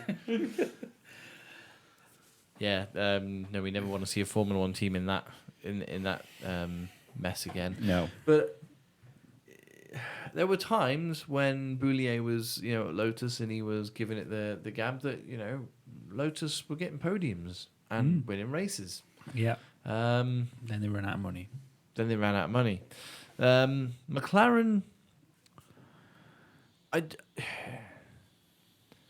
it's broken record, isn't it? They're quietly confident again going into Spain. I'm tired of predicting the rise of McLaren again. Yeah, I'm predicting it. This weekend. Tentatively, because Alonso's pace was so good with a broken car in Baku. But again, it's a chassis circuit. We'll see now. This weekend, we'll see where Ferrari is. No hiding from McLaren. They can't blame it on Renault. They definitely can't blame it on Honda. There is a big chance of rain on the Sunday as well. At the moment, I mean, we're still a few days away. I always say this: you can't ever tell for definite that it's going to rain. 2 days beforehand, anything after 2 days Yeah. is complete guesswork. Yeah, around about 48 hours. Yeah. But the rain is likely to disrupt at some point during the weekend. It might not. Might be sunny all weekend. But if that happens, Just a note for American listeners. FP1 and FP2 will actually be available on TV and not just an app this time. so it's available to view on ESPN. Yeah, ESPNU, which is the normal college sports channel. Oh right, okay. So But we do get people asking, Yeah, how do you get to watch FP1 and 2? It's on first two practice sessions on Friday are going to be on ESPNU. Yeah, if it rains, it's going to make that track green again because we've just been talking about how they resurfaced it for MotoGP. yeah. And during the Formula One testing, a lot of drivers and teams didn't like it. They didn't feel they were getting proper data from the tyres in some cases because it just... To be fair, it had snowed. And it snowed as well. Yeah, it did snow when... A green track is one thing, a white track is completely different. And the only person to set a time on that day... Alonso. Fernando Alonso, 50 seconds slower than a normal lap, but he still set a time. So about 10 seconds faster than it was in last year's McLaren. Yeah, absolutely. Cool. Don't forget as well. We're just going to big up the homeboy now, hometown. Well, not hometown. It's not in Oviedo, is it? It's in Barcelona. But I think this is Alonso's best chance of a decent result in a long, long time. I think he's riding the wave of his WEC win. Yep. He knows he outperformed that car and was driving like some sort of possessed man in Baku. Somehow got that car across the line in 7th. Mm-hmm. Well, at the moment it's 7th. We'll wait to see what. All you're saying happens to me is facts. Yeah. Got the car over the line as a 7th finisher. Yeah. Yeah. If McLaren, these are the two big ifs. If McLaren bring that car, and it's as good as they've led us to believe it might be, because when a team is quiet about it, and they have been pretty quiet about it, usually that means good things. Yeah. When a team is loud about it, that usually means the opposite. It usually means it's going to be pretty rubbish. I noticed this morning as well, Alonso was at McLaren. Yeah, he was. Yeah, he was at McLaren this morning. So, I've been brave. I know we're not doing predictions just yet, but I've actually put money on a decent Alonso result. To win the championship. Well, I have got money on Alonso to win the championship. It's not going to happen, but Well, just to throw confusion into the mix this week, Pirelli have done the will not have 3 consecutive compounds for tyres again. what is it? Medium softs. It's mediums, softs, and supers. Well, that is consecutive. Oh, sorry, it is. Yeah. Sorry, I was looking at red and reading ultra soft. They have done 3 consecutive tyre Yeah. compounds. It's late. Seems very reserved again, doesn't it? It's safe, I think, is the Yeah. word. Yeah. Because we saw it in Baku, didn't we? Even after the race, I saw Andrew Shovlin, Mercedes engineer, saying that the Super Soft would have done the whole race. The only reason that they were looking to change Bottas's tyre was because the rules say they have to change the tyres. So that was always going to be their strategy, whether it was a safety car or not, to run Bottas as long as they possibly could, and then switch him over to the ultras or hypers. Ultras. We don't see the hypers until Canada. Yeah, so we're going to switch him over to the ultra softs. That was always going to be their strategy. It was just that the safety car came around about the time they were thinking they might have to pit him. Yeah. That they changed that over. So I wouldn't be surprised to learn that the softs will probably do the whole race in Spain, and the supers are just there. The supers will probably do half the race. It's very safe with their tyre choices at the moment, aren't they? I want to see them go a little bit more aggressive with them. I wish someone would turn around and just say, as far as tyres go, now we've got so many different tyre compounds and things. Someone should just say, right, we need a hard, medium, and a soft. Go away and make the absolutely most durable tyre you can make without worrying too much about performance. Go and make the absolute softest tyre you can make, where you only think about performance and not really thinking about durability, and then make one slap bang between the middle of them. It would simplify things, wouldn't it? But don't forget, with all the different colours for the tyre compounds, Pirelli have been able to introduce new coloured tyres into the domestic car market, and they can now sell more different coloured. Yeah. Only if you've got wheels that are like bigger than 19-inch, though. Yeah. Which is ridiculous. That's And you big don't wheels. mind spending stupid money on tyres. Oh, like £200 per tyre. Yeah. Yeah. So Stick another 0 on that.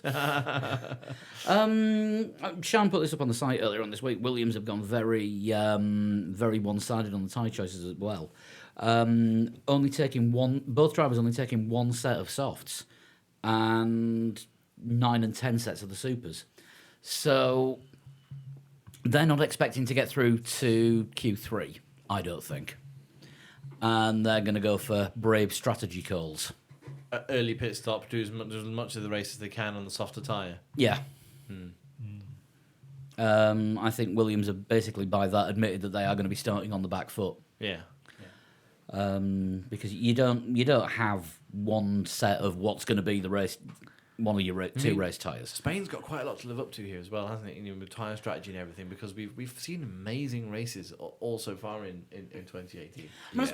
I mean, another thing to bear in mind is for Pirelli again, and I am kind of defending Pirelli here because they've not got a lot to go on after interrupted pre-season testing, not knowing how this new circuit surface is going to work with the new tyre compounds. I think this is why they've had to go conservative this year and just go for something sort of slap bang in the middle. It's like we haven't got a clue because we didn't get as much data as we were hoping to get. Yeah. Because nobody expected to lose so much time because of the snow.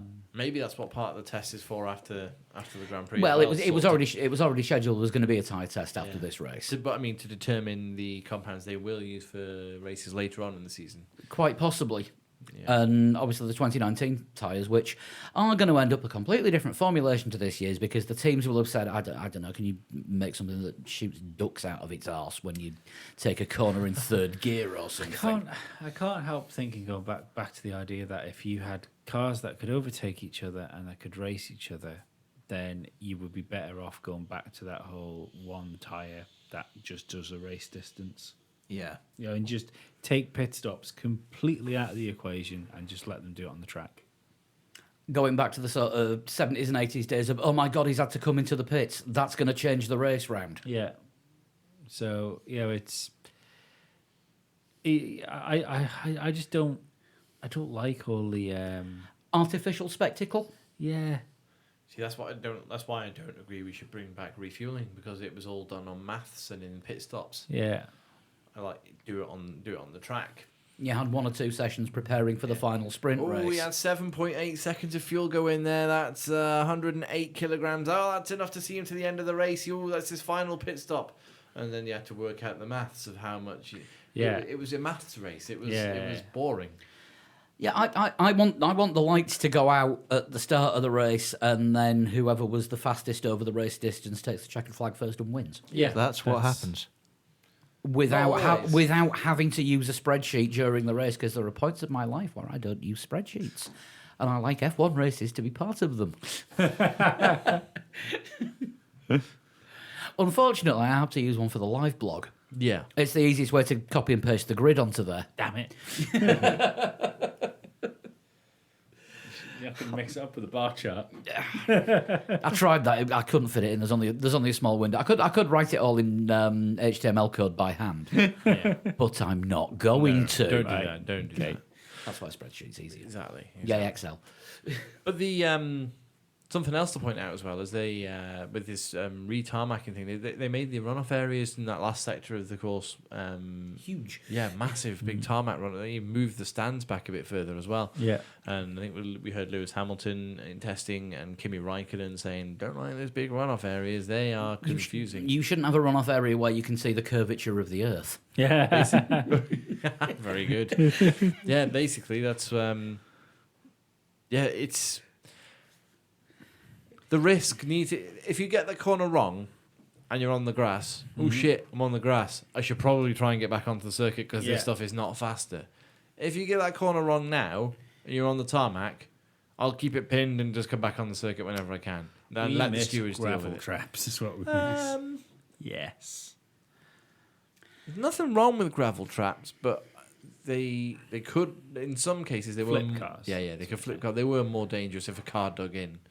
You know, that very rarely went well. Anyone see the MotoGP yesterday when half the gravel trap ended up on the racing line on one of the corners? Yes. And No, missed that. yeah, Marquez ran through a pile of gravel, and the back end of his bike was not happy. That was amazing. It that was save. the back end of his bike was having its own little party. Oh, Yeah. cool.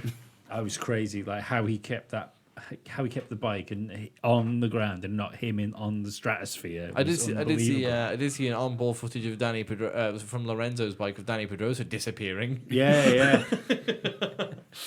But like Marquez, it almost looked like halfway through the corner, he decided if America aren't going to put another man on the moon, I'm going to try. From here. Yeah, front wheels they go up, right? Yeah, it's a much altered round the circuit as well as on top of the circuit. The overall track layout isn't any different, at least. Yeah, it's the punishment though for. I mean, I know the stewards are going to be on top of it, you know, track limits, etc. But I mean, the punishment for making a mistake, or you know, pushing hard round that top. It's not really a hairpin, but quite a tight bend. Oh, yeah. You can push hard earlier because if you get it wrong, I'll just run wide. It shouldn't be like that. No. That's one thing that we haven't seen a lot of so far this season, is any complaints over track limits. Yeah, okay, I know you can't really sort of exceed track limits in Baku. No. Well, you can, but you usually tend to end up walking back to the garage later on. You drive a car that looks a bit like Alonso's if Yeah. you do that. Yeah. But there's not been the fuss over track limits in the actual circuit races that we've had this year. Are the stewards sort of easing up a bit on that, or are people being more careful because they know the punishments are going to be more severe? I remember we were talking before about Circuit of the Americas. They got that big runoff just before the final turn. A lot of drivers were using that last year because of the wind. The Verstappen corner. Yeah, because of the wind as well. They're saying, well, the shark fins, every time when we come around that corner, the direction the wind's blowing us, we're sort of, we can try and make the corner and spin, or just run a bit wide and carry on. Yeah. And of course, every time they were running a bit wide and carrying on, and it was like, if I remember rightly, there was no penalties handed out for breaking track limits, but it was just like, naughty, naughty, shouldn't be doing that. It's almost like the stewards have sort of relaxed a little bit. They haven't on the game. On the game, it's ridiculous. No, that's true. No, you look at something at the side of the track and you get penalised. Yeah, exactly. If you're listening to this, Codemasters. Send us. I don't blame Codemasters. Send us review copies of next year's. I don't blame Codemasters because Codemasters will have been given a brief. These are the rules. All right, okay. So if that happens, then we have to bring that up, and but I don't know about that. I think there's no leniency, and in real life, there's a lot of leniency. Yeah, it's all for esports though, isn't it? It's so there's no cheating on the online multiplayer games. But yeah, you still find I had an online multiplayer game on F1 2017. Shocking, isn't over it? the weekend. Yeah. Although it's very easy to vote to kick somebody out who just likes using other cars as brakes. Even the but even the fucking like service thing's laggy, with people phasing around depending on what their internet connection is. Yeah. Fucking bollocks. Yeah. I've done a couple of. I drove through at least 3 cars that suddenly appeared in front of me on the track after them being behind me. Yeah. It wasn't F1 2017, F1 2016. I did an online race, and I was racing. It must have been Sauber because it was like a yellowy color, and he kept appearing. He was like in front of me, behind me, in front of me, behind me, in front of me. But I was like, "What's going on here?" I was like, "Is he seeing the same thing as me?" I don't know what I'm racing, and eventually I went off the track because I was confused as to where this car actually was. Yeah. Very off-putting. Anyway, one thing that I did actually see during the online session was one of our regular listeners, Pete Bull, turned up viewing the game and then left before the next race started. It would have been good for him to have actually joined in and had an online race against someone that was listening. That would have been quite cool. It would have been cool, but unfortunately, Pete, you didn't stick around. Should we do some predictions then? I think we Why should. not? I think we should. I've got Sean's here that she sent through earlier. Ooh, should we open the predictions with Sean's in that case then? Yes, 'cause it gives the rest of us more time to think. Yes, it does. So, Sean thinks it will be Bottas, Vettel, and Hamilton. All right, okay. Bottas bouncing back from the poor luck that he had in Baku. Yes. Because he was quick at times in Baku, quicker than Hamilton in a few of the sessions. One bit of carbon fibre less and he'd have won that race. Thank you, Kevin Magnussen. Right, I am going to go for... Has she given a hero and a villain? She hasn't given a hero and a villain, unfortunately. I am going to open up... We can discuss the heroes and villains. I think after we've given our predictions, what do you reckon? Yeah. So let me just bring the list up of race predictions. On your what now? My computer. But what have you opened on your computer there to? Software application. Oh, which software application would that One be? made by Microsoft. Would that be Excel? Yes. It's just easier that way. Oh, of course it is. Right, I am going to go for Vettel, Hamilton, and Bottas for this one. Yeah. Yeah, I think Ferrari will. I think Ferrari will do quite well. I wasn't sure for third place between Bottas and Raikkonen, but something tells me that while Ferrari are going to be fast, all the eggs are going in the Vettel basket again. And I think we're going to see another race where Kimi's strategy is sacrificed to get him to play wingman. And that's why Ferrari's strategist is going to be my villain of the week. Ooh, fair enough. Have you got your top 3, Lee? Or Vettel, Kimi, and I'm going to have faith in Flood and say Alonso. So Flood's going to come third. Yeah. yes, I finished third at the Spanish Grand Prix. Yeah, Alonso, because I think Mercedes are going to have one of those weird weekends where they struggle. I think they're going to, with the new surface and The problems we've been having with heating the getting tyres tyres, up. yeah. I think they're going to struggle, especially if it's cold as well. Yeah. So yeah, I think Mercedes are going to struggle a bit. I've got potential for Hero of the Week. This will only be Hero of the Week if Lewis turns up with normal hair, and it'll be whoever said to him, Oh, he's already got rid of the Get rid of the cornrows. braids, mate. Yeah, they went the day of the after the race. He posted an Instagram story of his stupid hair after he took the cornrows out. He looked ridiculous, even more so.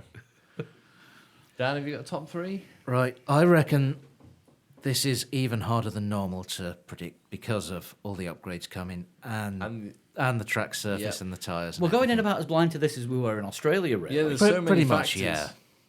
So I'm going to go with a Hamilton win, Vettel second, Bottas third. Okay. And Chris, that leaves you. Yeah, I'm going to go for a Lewis Hamilton win. I'm going to go for Fernando Alonso second. Ooh. And I'm going to say Sebastian Vettel third.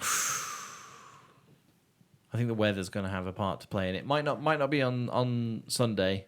I think it's going to do something. It's just going to mix it up a little bit. Too many inhales. I think I'm hyperventilating. So, heroes and villains. I've already pitched my suggestion for a villain for our strategist. Anybody Hero else? Fernando Alonso. Seeing as 40% of the podcast has got him on the podium, Yeah. I've got a feeling we could be in for a really dull race, so I'm going to go for villain is the race. Hardly any overtakes. Hardly any overtakes. Spain has been processional these last few It's years. it's going to be a one stops all round. Yeah. Hmm. Yeah, one stops, play it safe, hold position, Yeah. don't ruin the car. Lift and coast. Yeah. Yeah, so Baku had like 3 races worth of race put into it. Yeah. I think I'm gonna say that Williams be a villain. You reckon? Just for the performance, Just pace. Yeah, just for the they could. I know they did all right in Baku, and that was Baku is not Spain. No, exactly. Baku is not. Well done, Lee. Okay. Spain is a very chassis-heavy circuit, and I think the Red Bulls could do well. I'm surprised I haven't thought. of Interesting putting that any nobody's of- actually gone for a Red Bull in the top 3. Yeah, but I think it's going to be. I think Will it the be- worry is with Red Bull this week we're gonna kind of see a chastened pair of drivers. Yeah. And are they just going to be holding a little bit back? like kids when they I go. don't think so unless they're racing each other. No, like when kids are playing football, and in the garden or whatever, and then one of them runs smack into the other one, and they're like, "I'm really sorry, it was an accident," or and mum comes out, cleans them up, and off they go again. They have to go play. Don't play quite as hard as they were playing before, do they? Or they play harder because they're angry. Yeah, or the one that got run into goes studs up on the one that ran into him, Possibly, yeah, regardless of whose fault it was. yeah. Or the younger one with ADD doesn't learn anything. Is this a bold metaphor prediction. or is this you when you were younger? Yeah, I think that. Yeah, I haven't put as my predictions any of the Red Bulls on the podium, but I think this is where things are going to start getting fiery in the championship and also in inter-team battles. But it's hard to see that we're going to have quite the excitement that we had at Baku, especially as you say, Spain's been pretty processional in the last few years. Yeah, I think Williams might be at the back. I think Sauber could pass Williams at this race. I think Sauber have got a better strategy than a Paddy Lowe car. Yeah, Better chassis than a Paddy Lowe car. at the moment I do. Yeah, Bloody hell. I don't think that Williams is anything. It's I understand all those words. I just don't understand them in that order. it's like a paper plane. To be quite honest with you, that Williams, it's What, all right. Status Quo's only number 1 single. I thought that was in the army now. To be fair, No, it's, that only it's- got to number 2. Oh, okay. It's not a paper plane because, given the materials and the craftsmanship that goes into making a paper plane, it's exceptionally aerodynamic, given what it is. But it's not a Formula One car. No, it's not No, a Formula exactly. One car. So I think the hero of the weekend is going to be Fernando Alonso because even if he doesn't get on the podium, I think he's going to do he's gonna, Remember, he put that McLaren last year 7th on the he, grid. he'd Your be home, nailed your on. home fans is worth a few extra tenths per lap. No, but he'd have been nailed on for 4th in Baku if he hadn't have had that accident. If he could go from being last on the grid with 2 wheels to 4th, unless that forced them into looking into the right strategy, which I don't really think it did, I think he just put some good laps in. Yeah. Well, there was a lot of shenanigans in No, Baku. but those shenanigans would have still gone on He around was him. on Yeah. average- He'd have been yeah. further up. He was So- on average 0.521 of a second faster than Van Dorn, and his car was damaged to fuck. His car, yeah. This is the good statistic. His car was 0.5 second faster, or he was 0.5 second faster than Van Dorn, in a car which theoretically lost 1 second a lap. 4 points of downforce. Yeah, and it should have been a second a lap quicker. I wonder if losing the downforce helped him. Possibly. What happened there? I dropped the guitar. Yeah. So Alonso's going to be my hero of the race, and I think the villain will be Max Verstappen. Do you think he's going to do it again? I think he's going to get crashy. I think he's going to have a Lewis Hamilton 2008 year where he can't find himself on a circuit without being in trouble. He won the Contentious. championship in 2008. You mean 2009? 2011? I mean, actually. When he started crashing into Massa? Yeah. The great year of the oh god, they've collided again. Yeah. Could happen. We will be live blogging the race as always this weekend. I'll be doing qualifying on Saturday, As always. and you will be with me on Sunday. Dan, you're not around for the live blog I'm this not, I'm weekend, afraid, no.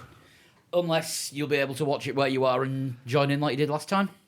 I'm not taking a laptop with me, so... So that will be a probably won't resounding no then. That'll be a resounding no.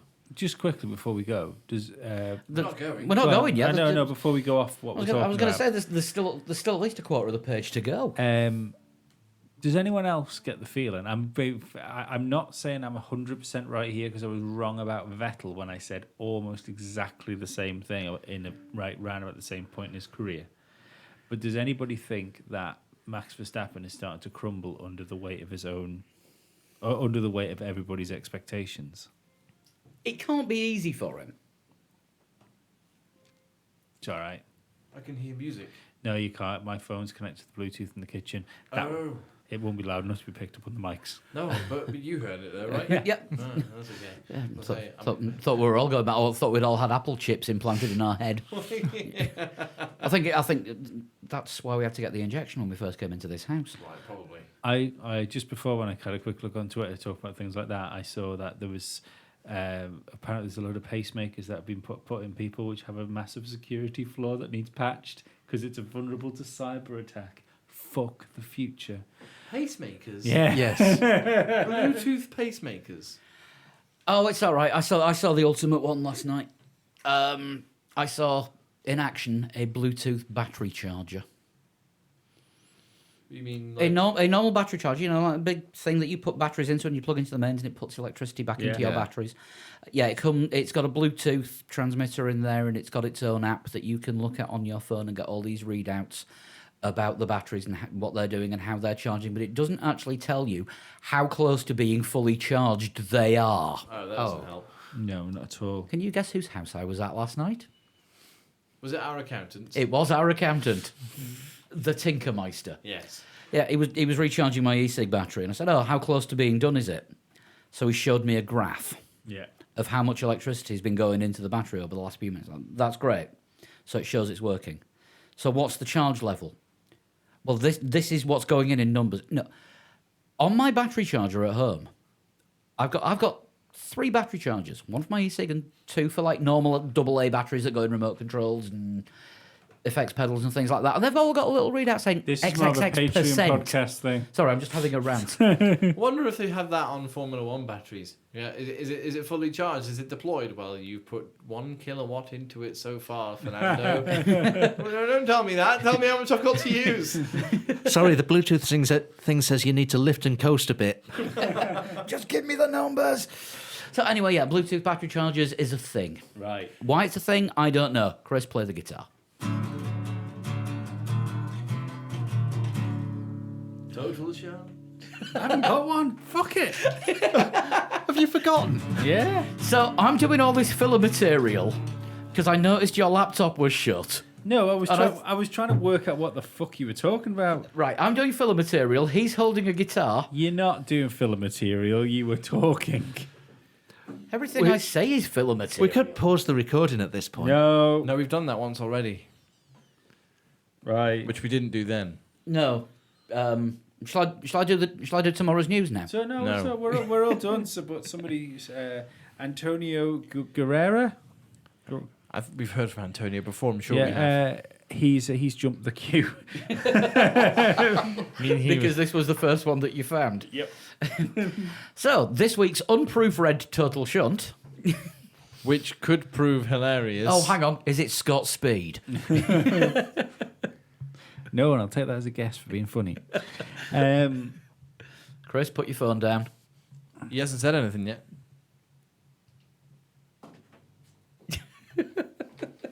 I was born in Correct way to start.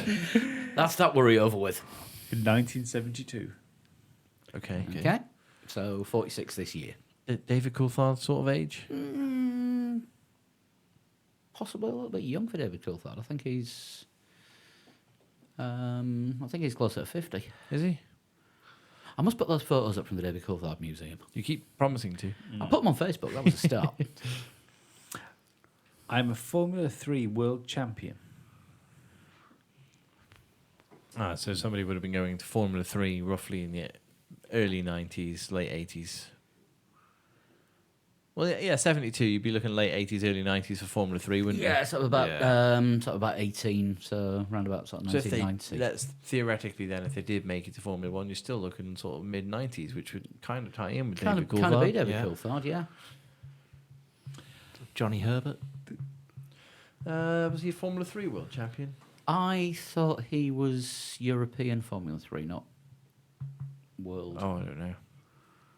Anyway. This might be my favourite clue that's ever come up because of the image it's conjured in my head. It makes Formula 1 drivers sound like that somewhere in a country they're on a reserve where they're trying to get them to breed together. Because I was born in a country with only 5 Formula 1 drivers. So, probably not Johnny Herbert. David Coulthard. David Coulthard, if you're treating Scotland as a separate country, which I'm sure quite a lot of Scots do. Scots do, but listeners may not. No, he would drive Not as enough though, eh? he would drive as you know, under the GB flag, wouldn't he? The Union Yeah. Jack. Yeah. If he was Scottish, well, he is Scottish. If we look back at other Scottish drivers that before David Coulthard, Jim Clark, clearly. Jim Clark, fantastic driver. Jackie Stewart seems a bit Scottish sometimes. He's very Scottish. And there will have been some more. so I I'd think like a guess. Yeah, I think David Coulthard's not a terrible guess. If How we're going many with Scotland, Irish F1 drivers can you name? Martin Donnelly, Eddie Irvine. Oh, look, Eddie Irvine raced in the Great Britain as well as Not all of. Irish. Sometimes he was British, sometimes he was Irish. Yeah. With him being from Northern Ireland, he had a choice to race under each, and I think he had 2 licenses, and it just depended on how he was feeling as to what nationality he put was. forward. Because there were races where he got the British flag on the podium, and there were races where he got the Irish flag. I'm pretty sure. We need Sean for that, but this is a week late. This would have been a great total shunt last week. Are you ready? What we saying for the guest? Coulthard or Irvine? Either. Go Eddie Irvine. Eddie Irvine is the first stab in the dark. Currently, I'm a Formula 1 commentator. Well, that'd be David Coulthard. David then. Coulthard. Yeah. Sounding closer. I am an FIA World Endurance Champion. Mark Webber. Yeah. Yes. About the same age as well, isn't he? Yeah. Australian F1 drivers. Well, Formula 1 world champions, Jack Brabham, Alan Jones. You got David Brabham as well. Brendan Hartley. He's New Zealand. Yeah, but it upsets them. Yeah. There can't have only been 2 other Australians that weren't those 3. There probably was. Can you think of any? There was an Australian driver in the mid-90s who was rubbish, and I can't remember his name. So you're not thinking David Brabham? No. Pretty sure it wasn't David Brabham. I think it's Mark Webber at the moment. Put it that way.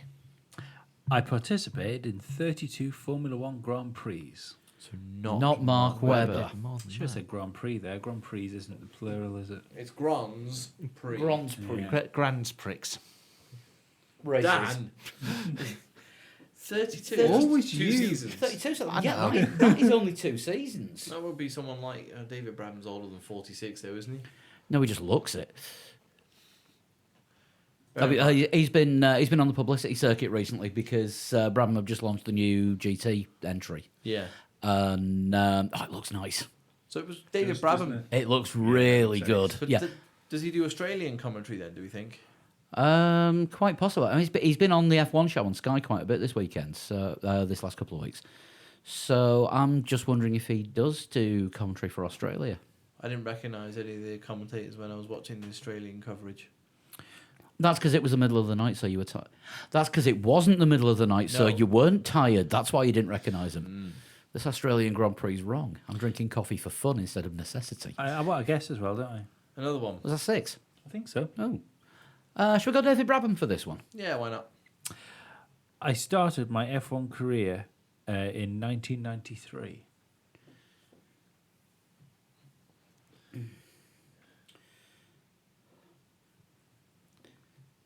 David Brabham was definitely driving earlier than that. He was in the 92 Brabham, the ill-fated 92 Brabham.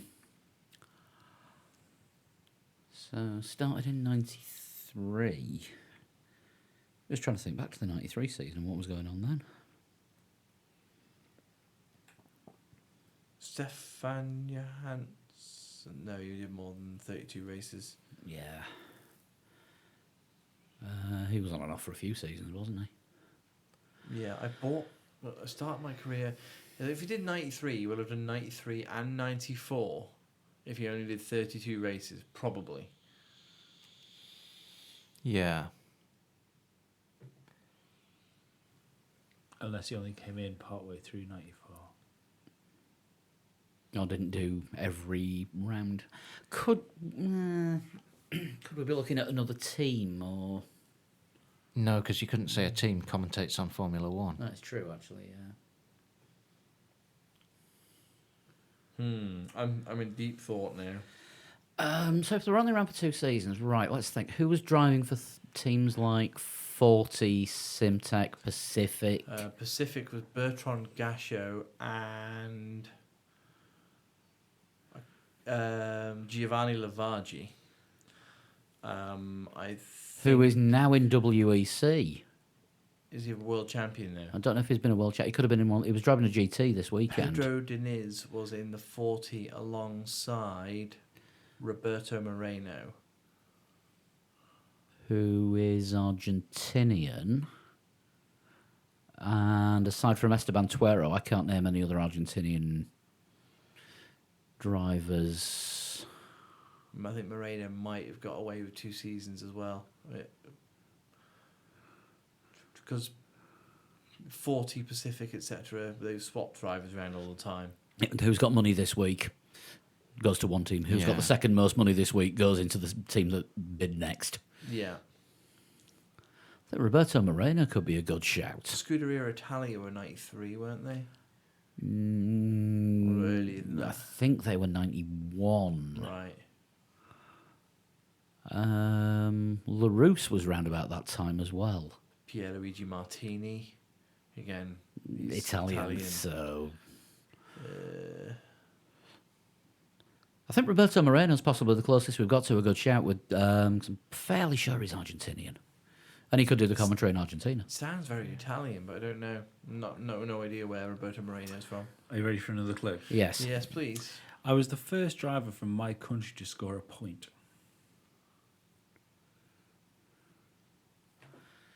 Where's Yannick Dalmas from? France. Is he French? That doesn't sound French at all. That No. surname, does it? No, I'm pretty sure he's French. I'd look it up, but I don't want to ban.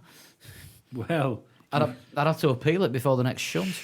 yeah. Well, you wouldn't, because you would literally be looking up answers to one of the questions. There's no appeal in that. That's clean cheating. Okay, I'll get Rory Byrne to look up the answer for me. So in 1993, Ricardo Patrese and Martin Brundle were driving the Benetton. No, Michael Schumacher and... I was going to say it was Michael Schumacher in the Benetton by that point. Wait, 93. Brundle had been shunted out. Brundle had gone to Ligier in 93.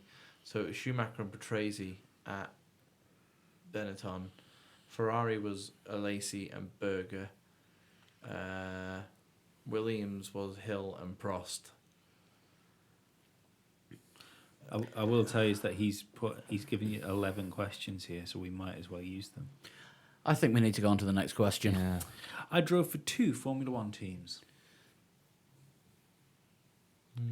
40 in Pacific.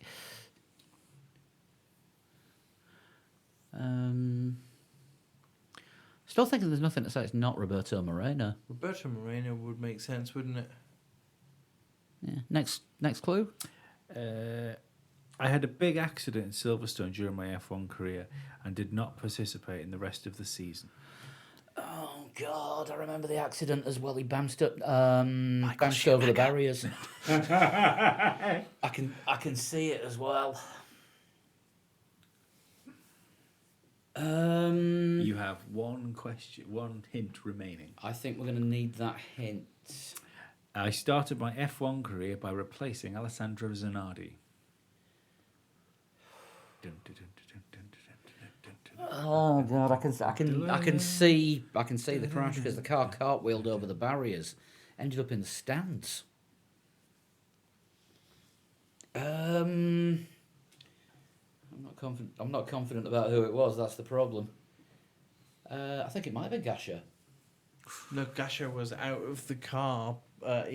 Gasher was racing in 91 because his replacement for Jordan was Michael Schumacher when he got arrested. Oh yes, of course, when he maced a taxi driver. Yeah.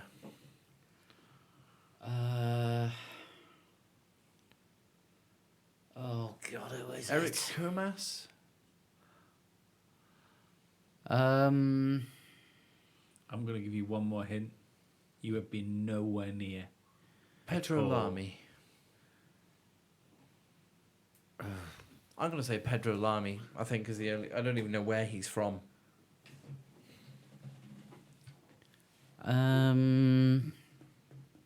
South America. Is he? I think so. Chilean or something like that? I don't. South America. It's about all No I've idea. got. Dan, anything? No idea at all. Can't remember my roster of 93 drivers, Delatraz. Sure, he had a big accident. but he's French. Jean-Louis Delatraz. Right, we need some other. If we can name 5 more French drivers. We can name many more French drivers. Delatraz is a great surname, isn't it? I think Are you dropping us a hint there? No, Oh. I'm just saying it's a good it's surname. Pedro Lamy. Go on then. Are you Pedro Lamy?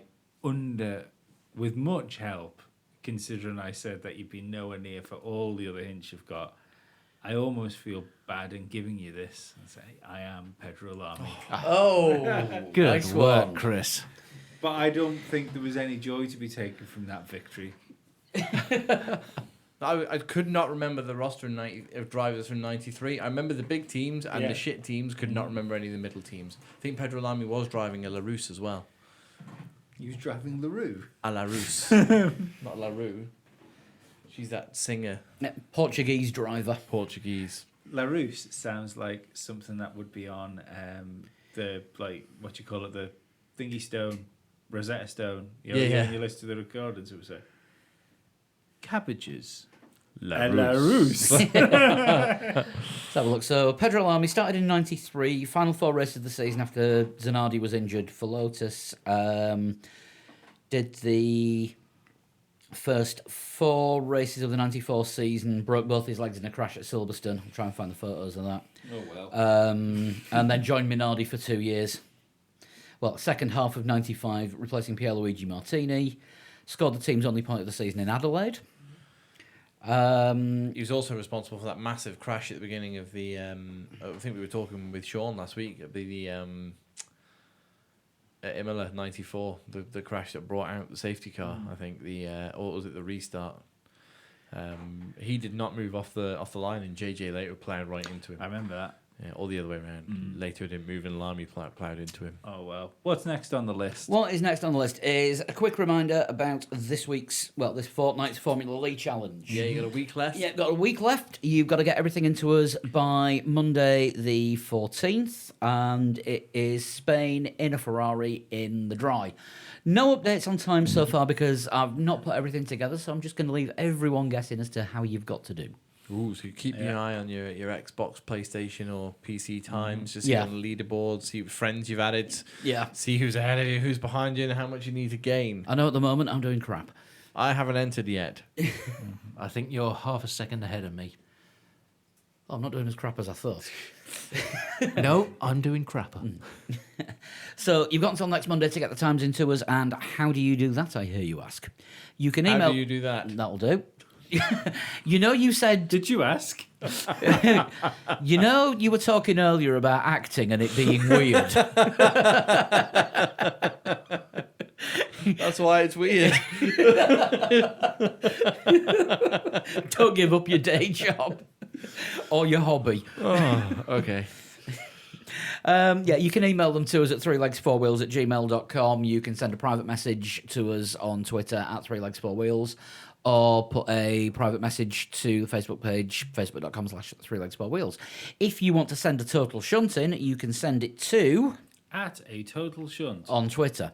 But there will be a couple of weeks when Lee's not going to be about, so we'll need extra total shunts sending in. So send them to me on the email address, threelegs4wheels@gmail.com, and those 2 weeks... Well, in fact, don't do that because you'll just get a load and then we won't be able to use a load of them. So just send them to me and then I can pass them on. That's easier. Oh, fair enough. Yeah. Right. Because otherwise we'll just... Otherwise, end we up get with- unusable ones. Yeah, Yeah, yeah. yeah. And people who sent them in might get upset that they don't get chosen. Yeah. Good thinking, Lee. So Forget send them- that send total shunt is for fun. People Yes. forget this sometimes. You usually. If you want to tweet us individually, you can get us at @Flood21. At Dan Dankleton. and at Pablo100. You already know Lee's. I'm not giving him space to At a total shunt. edit. Right, we'll be back next week with hopefully Craig Scarborough on the show to go through what we've learnt from Spain with the upgrades and, in some cases, new cars. I hope to God this new software works. Grand. Talking of new software, we just want to thank all our Patreon subscribers who selflessly donate money to us every month. Yeah. Yes, thank you very much. It's keeping the show running at the moment. Yes, they're It's running. not entirely selfless because they do get goodies for doing it. That is true, but they get an extra show every week, and we're still working on what the new rewards are going to be. And Yeah, but we've got that. I don't know if anybody else has spotted that. We've put the links out on Facebook and that TeePublic store that we've got. yes, Yeah, so you've got T-shirts available. I got mine in purple this week. It looks very Looks good. really good. it does actually. You'll have to put that up on the Facebook page. I will, yes. just to share it. But if you go to patreon.com/3legs4wheels, you can find out there how to sign up at little as $1 a month, and it gets you an extra show and other extra things, like more video content. Yep. And there's going to be a lot of video coming very soon. Got asked this week about the about YouTube and why I haven't done anything. We haven't had the kit to do it, but thanks to all our wonderful patrons, Yeah. we're now. Be some Q&As as well. Yeah. We got some plans in place.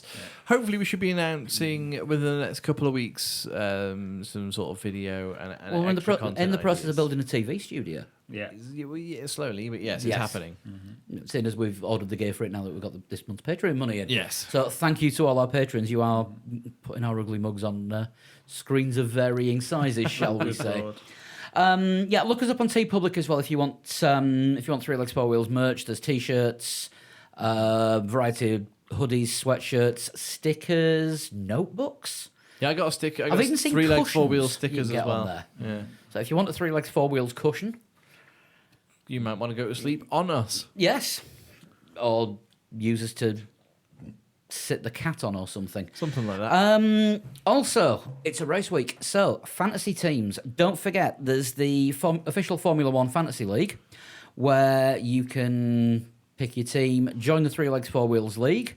Yeah, do that. It's good fun. Which apparently they've now made public leagues easier to join. You don't need an access code for it anymore. Oh, right, And excellent. you can just search for the Three Legs Four Wheels League and join that.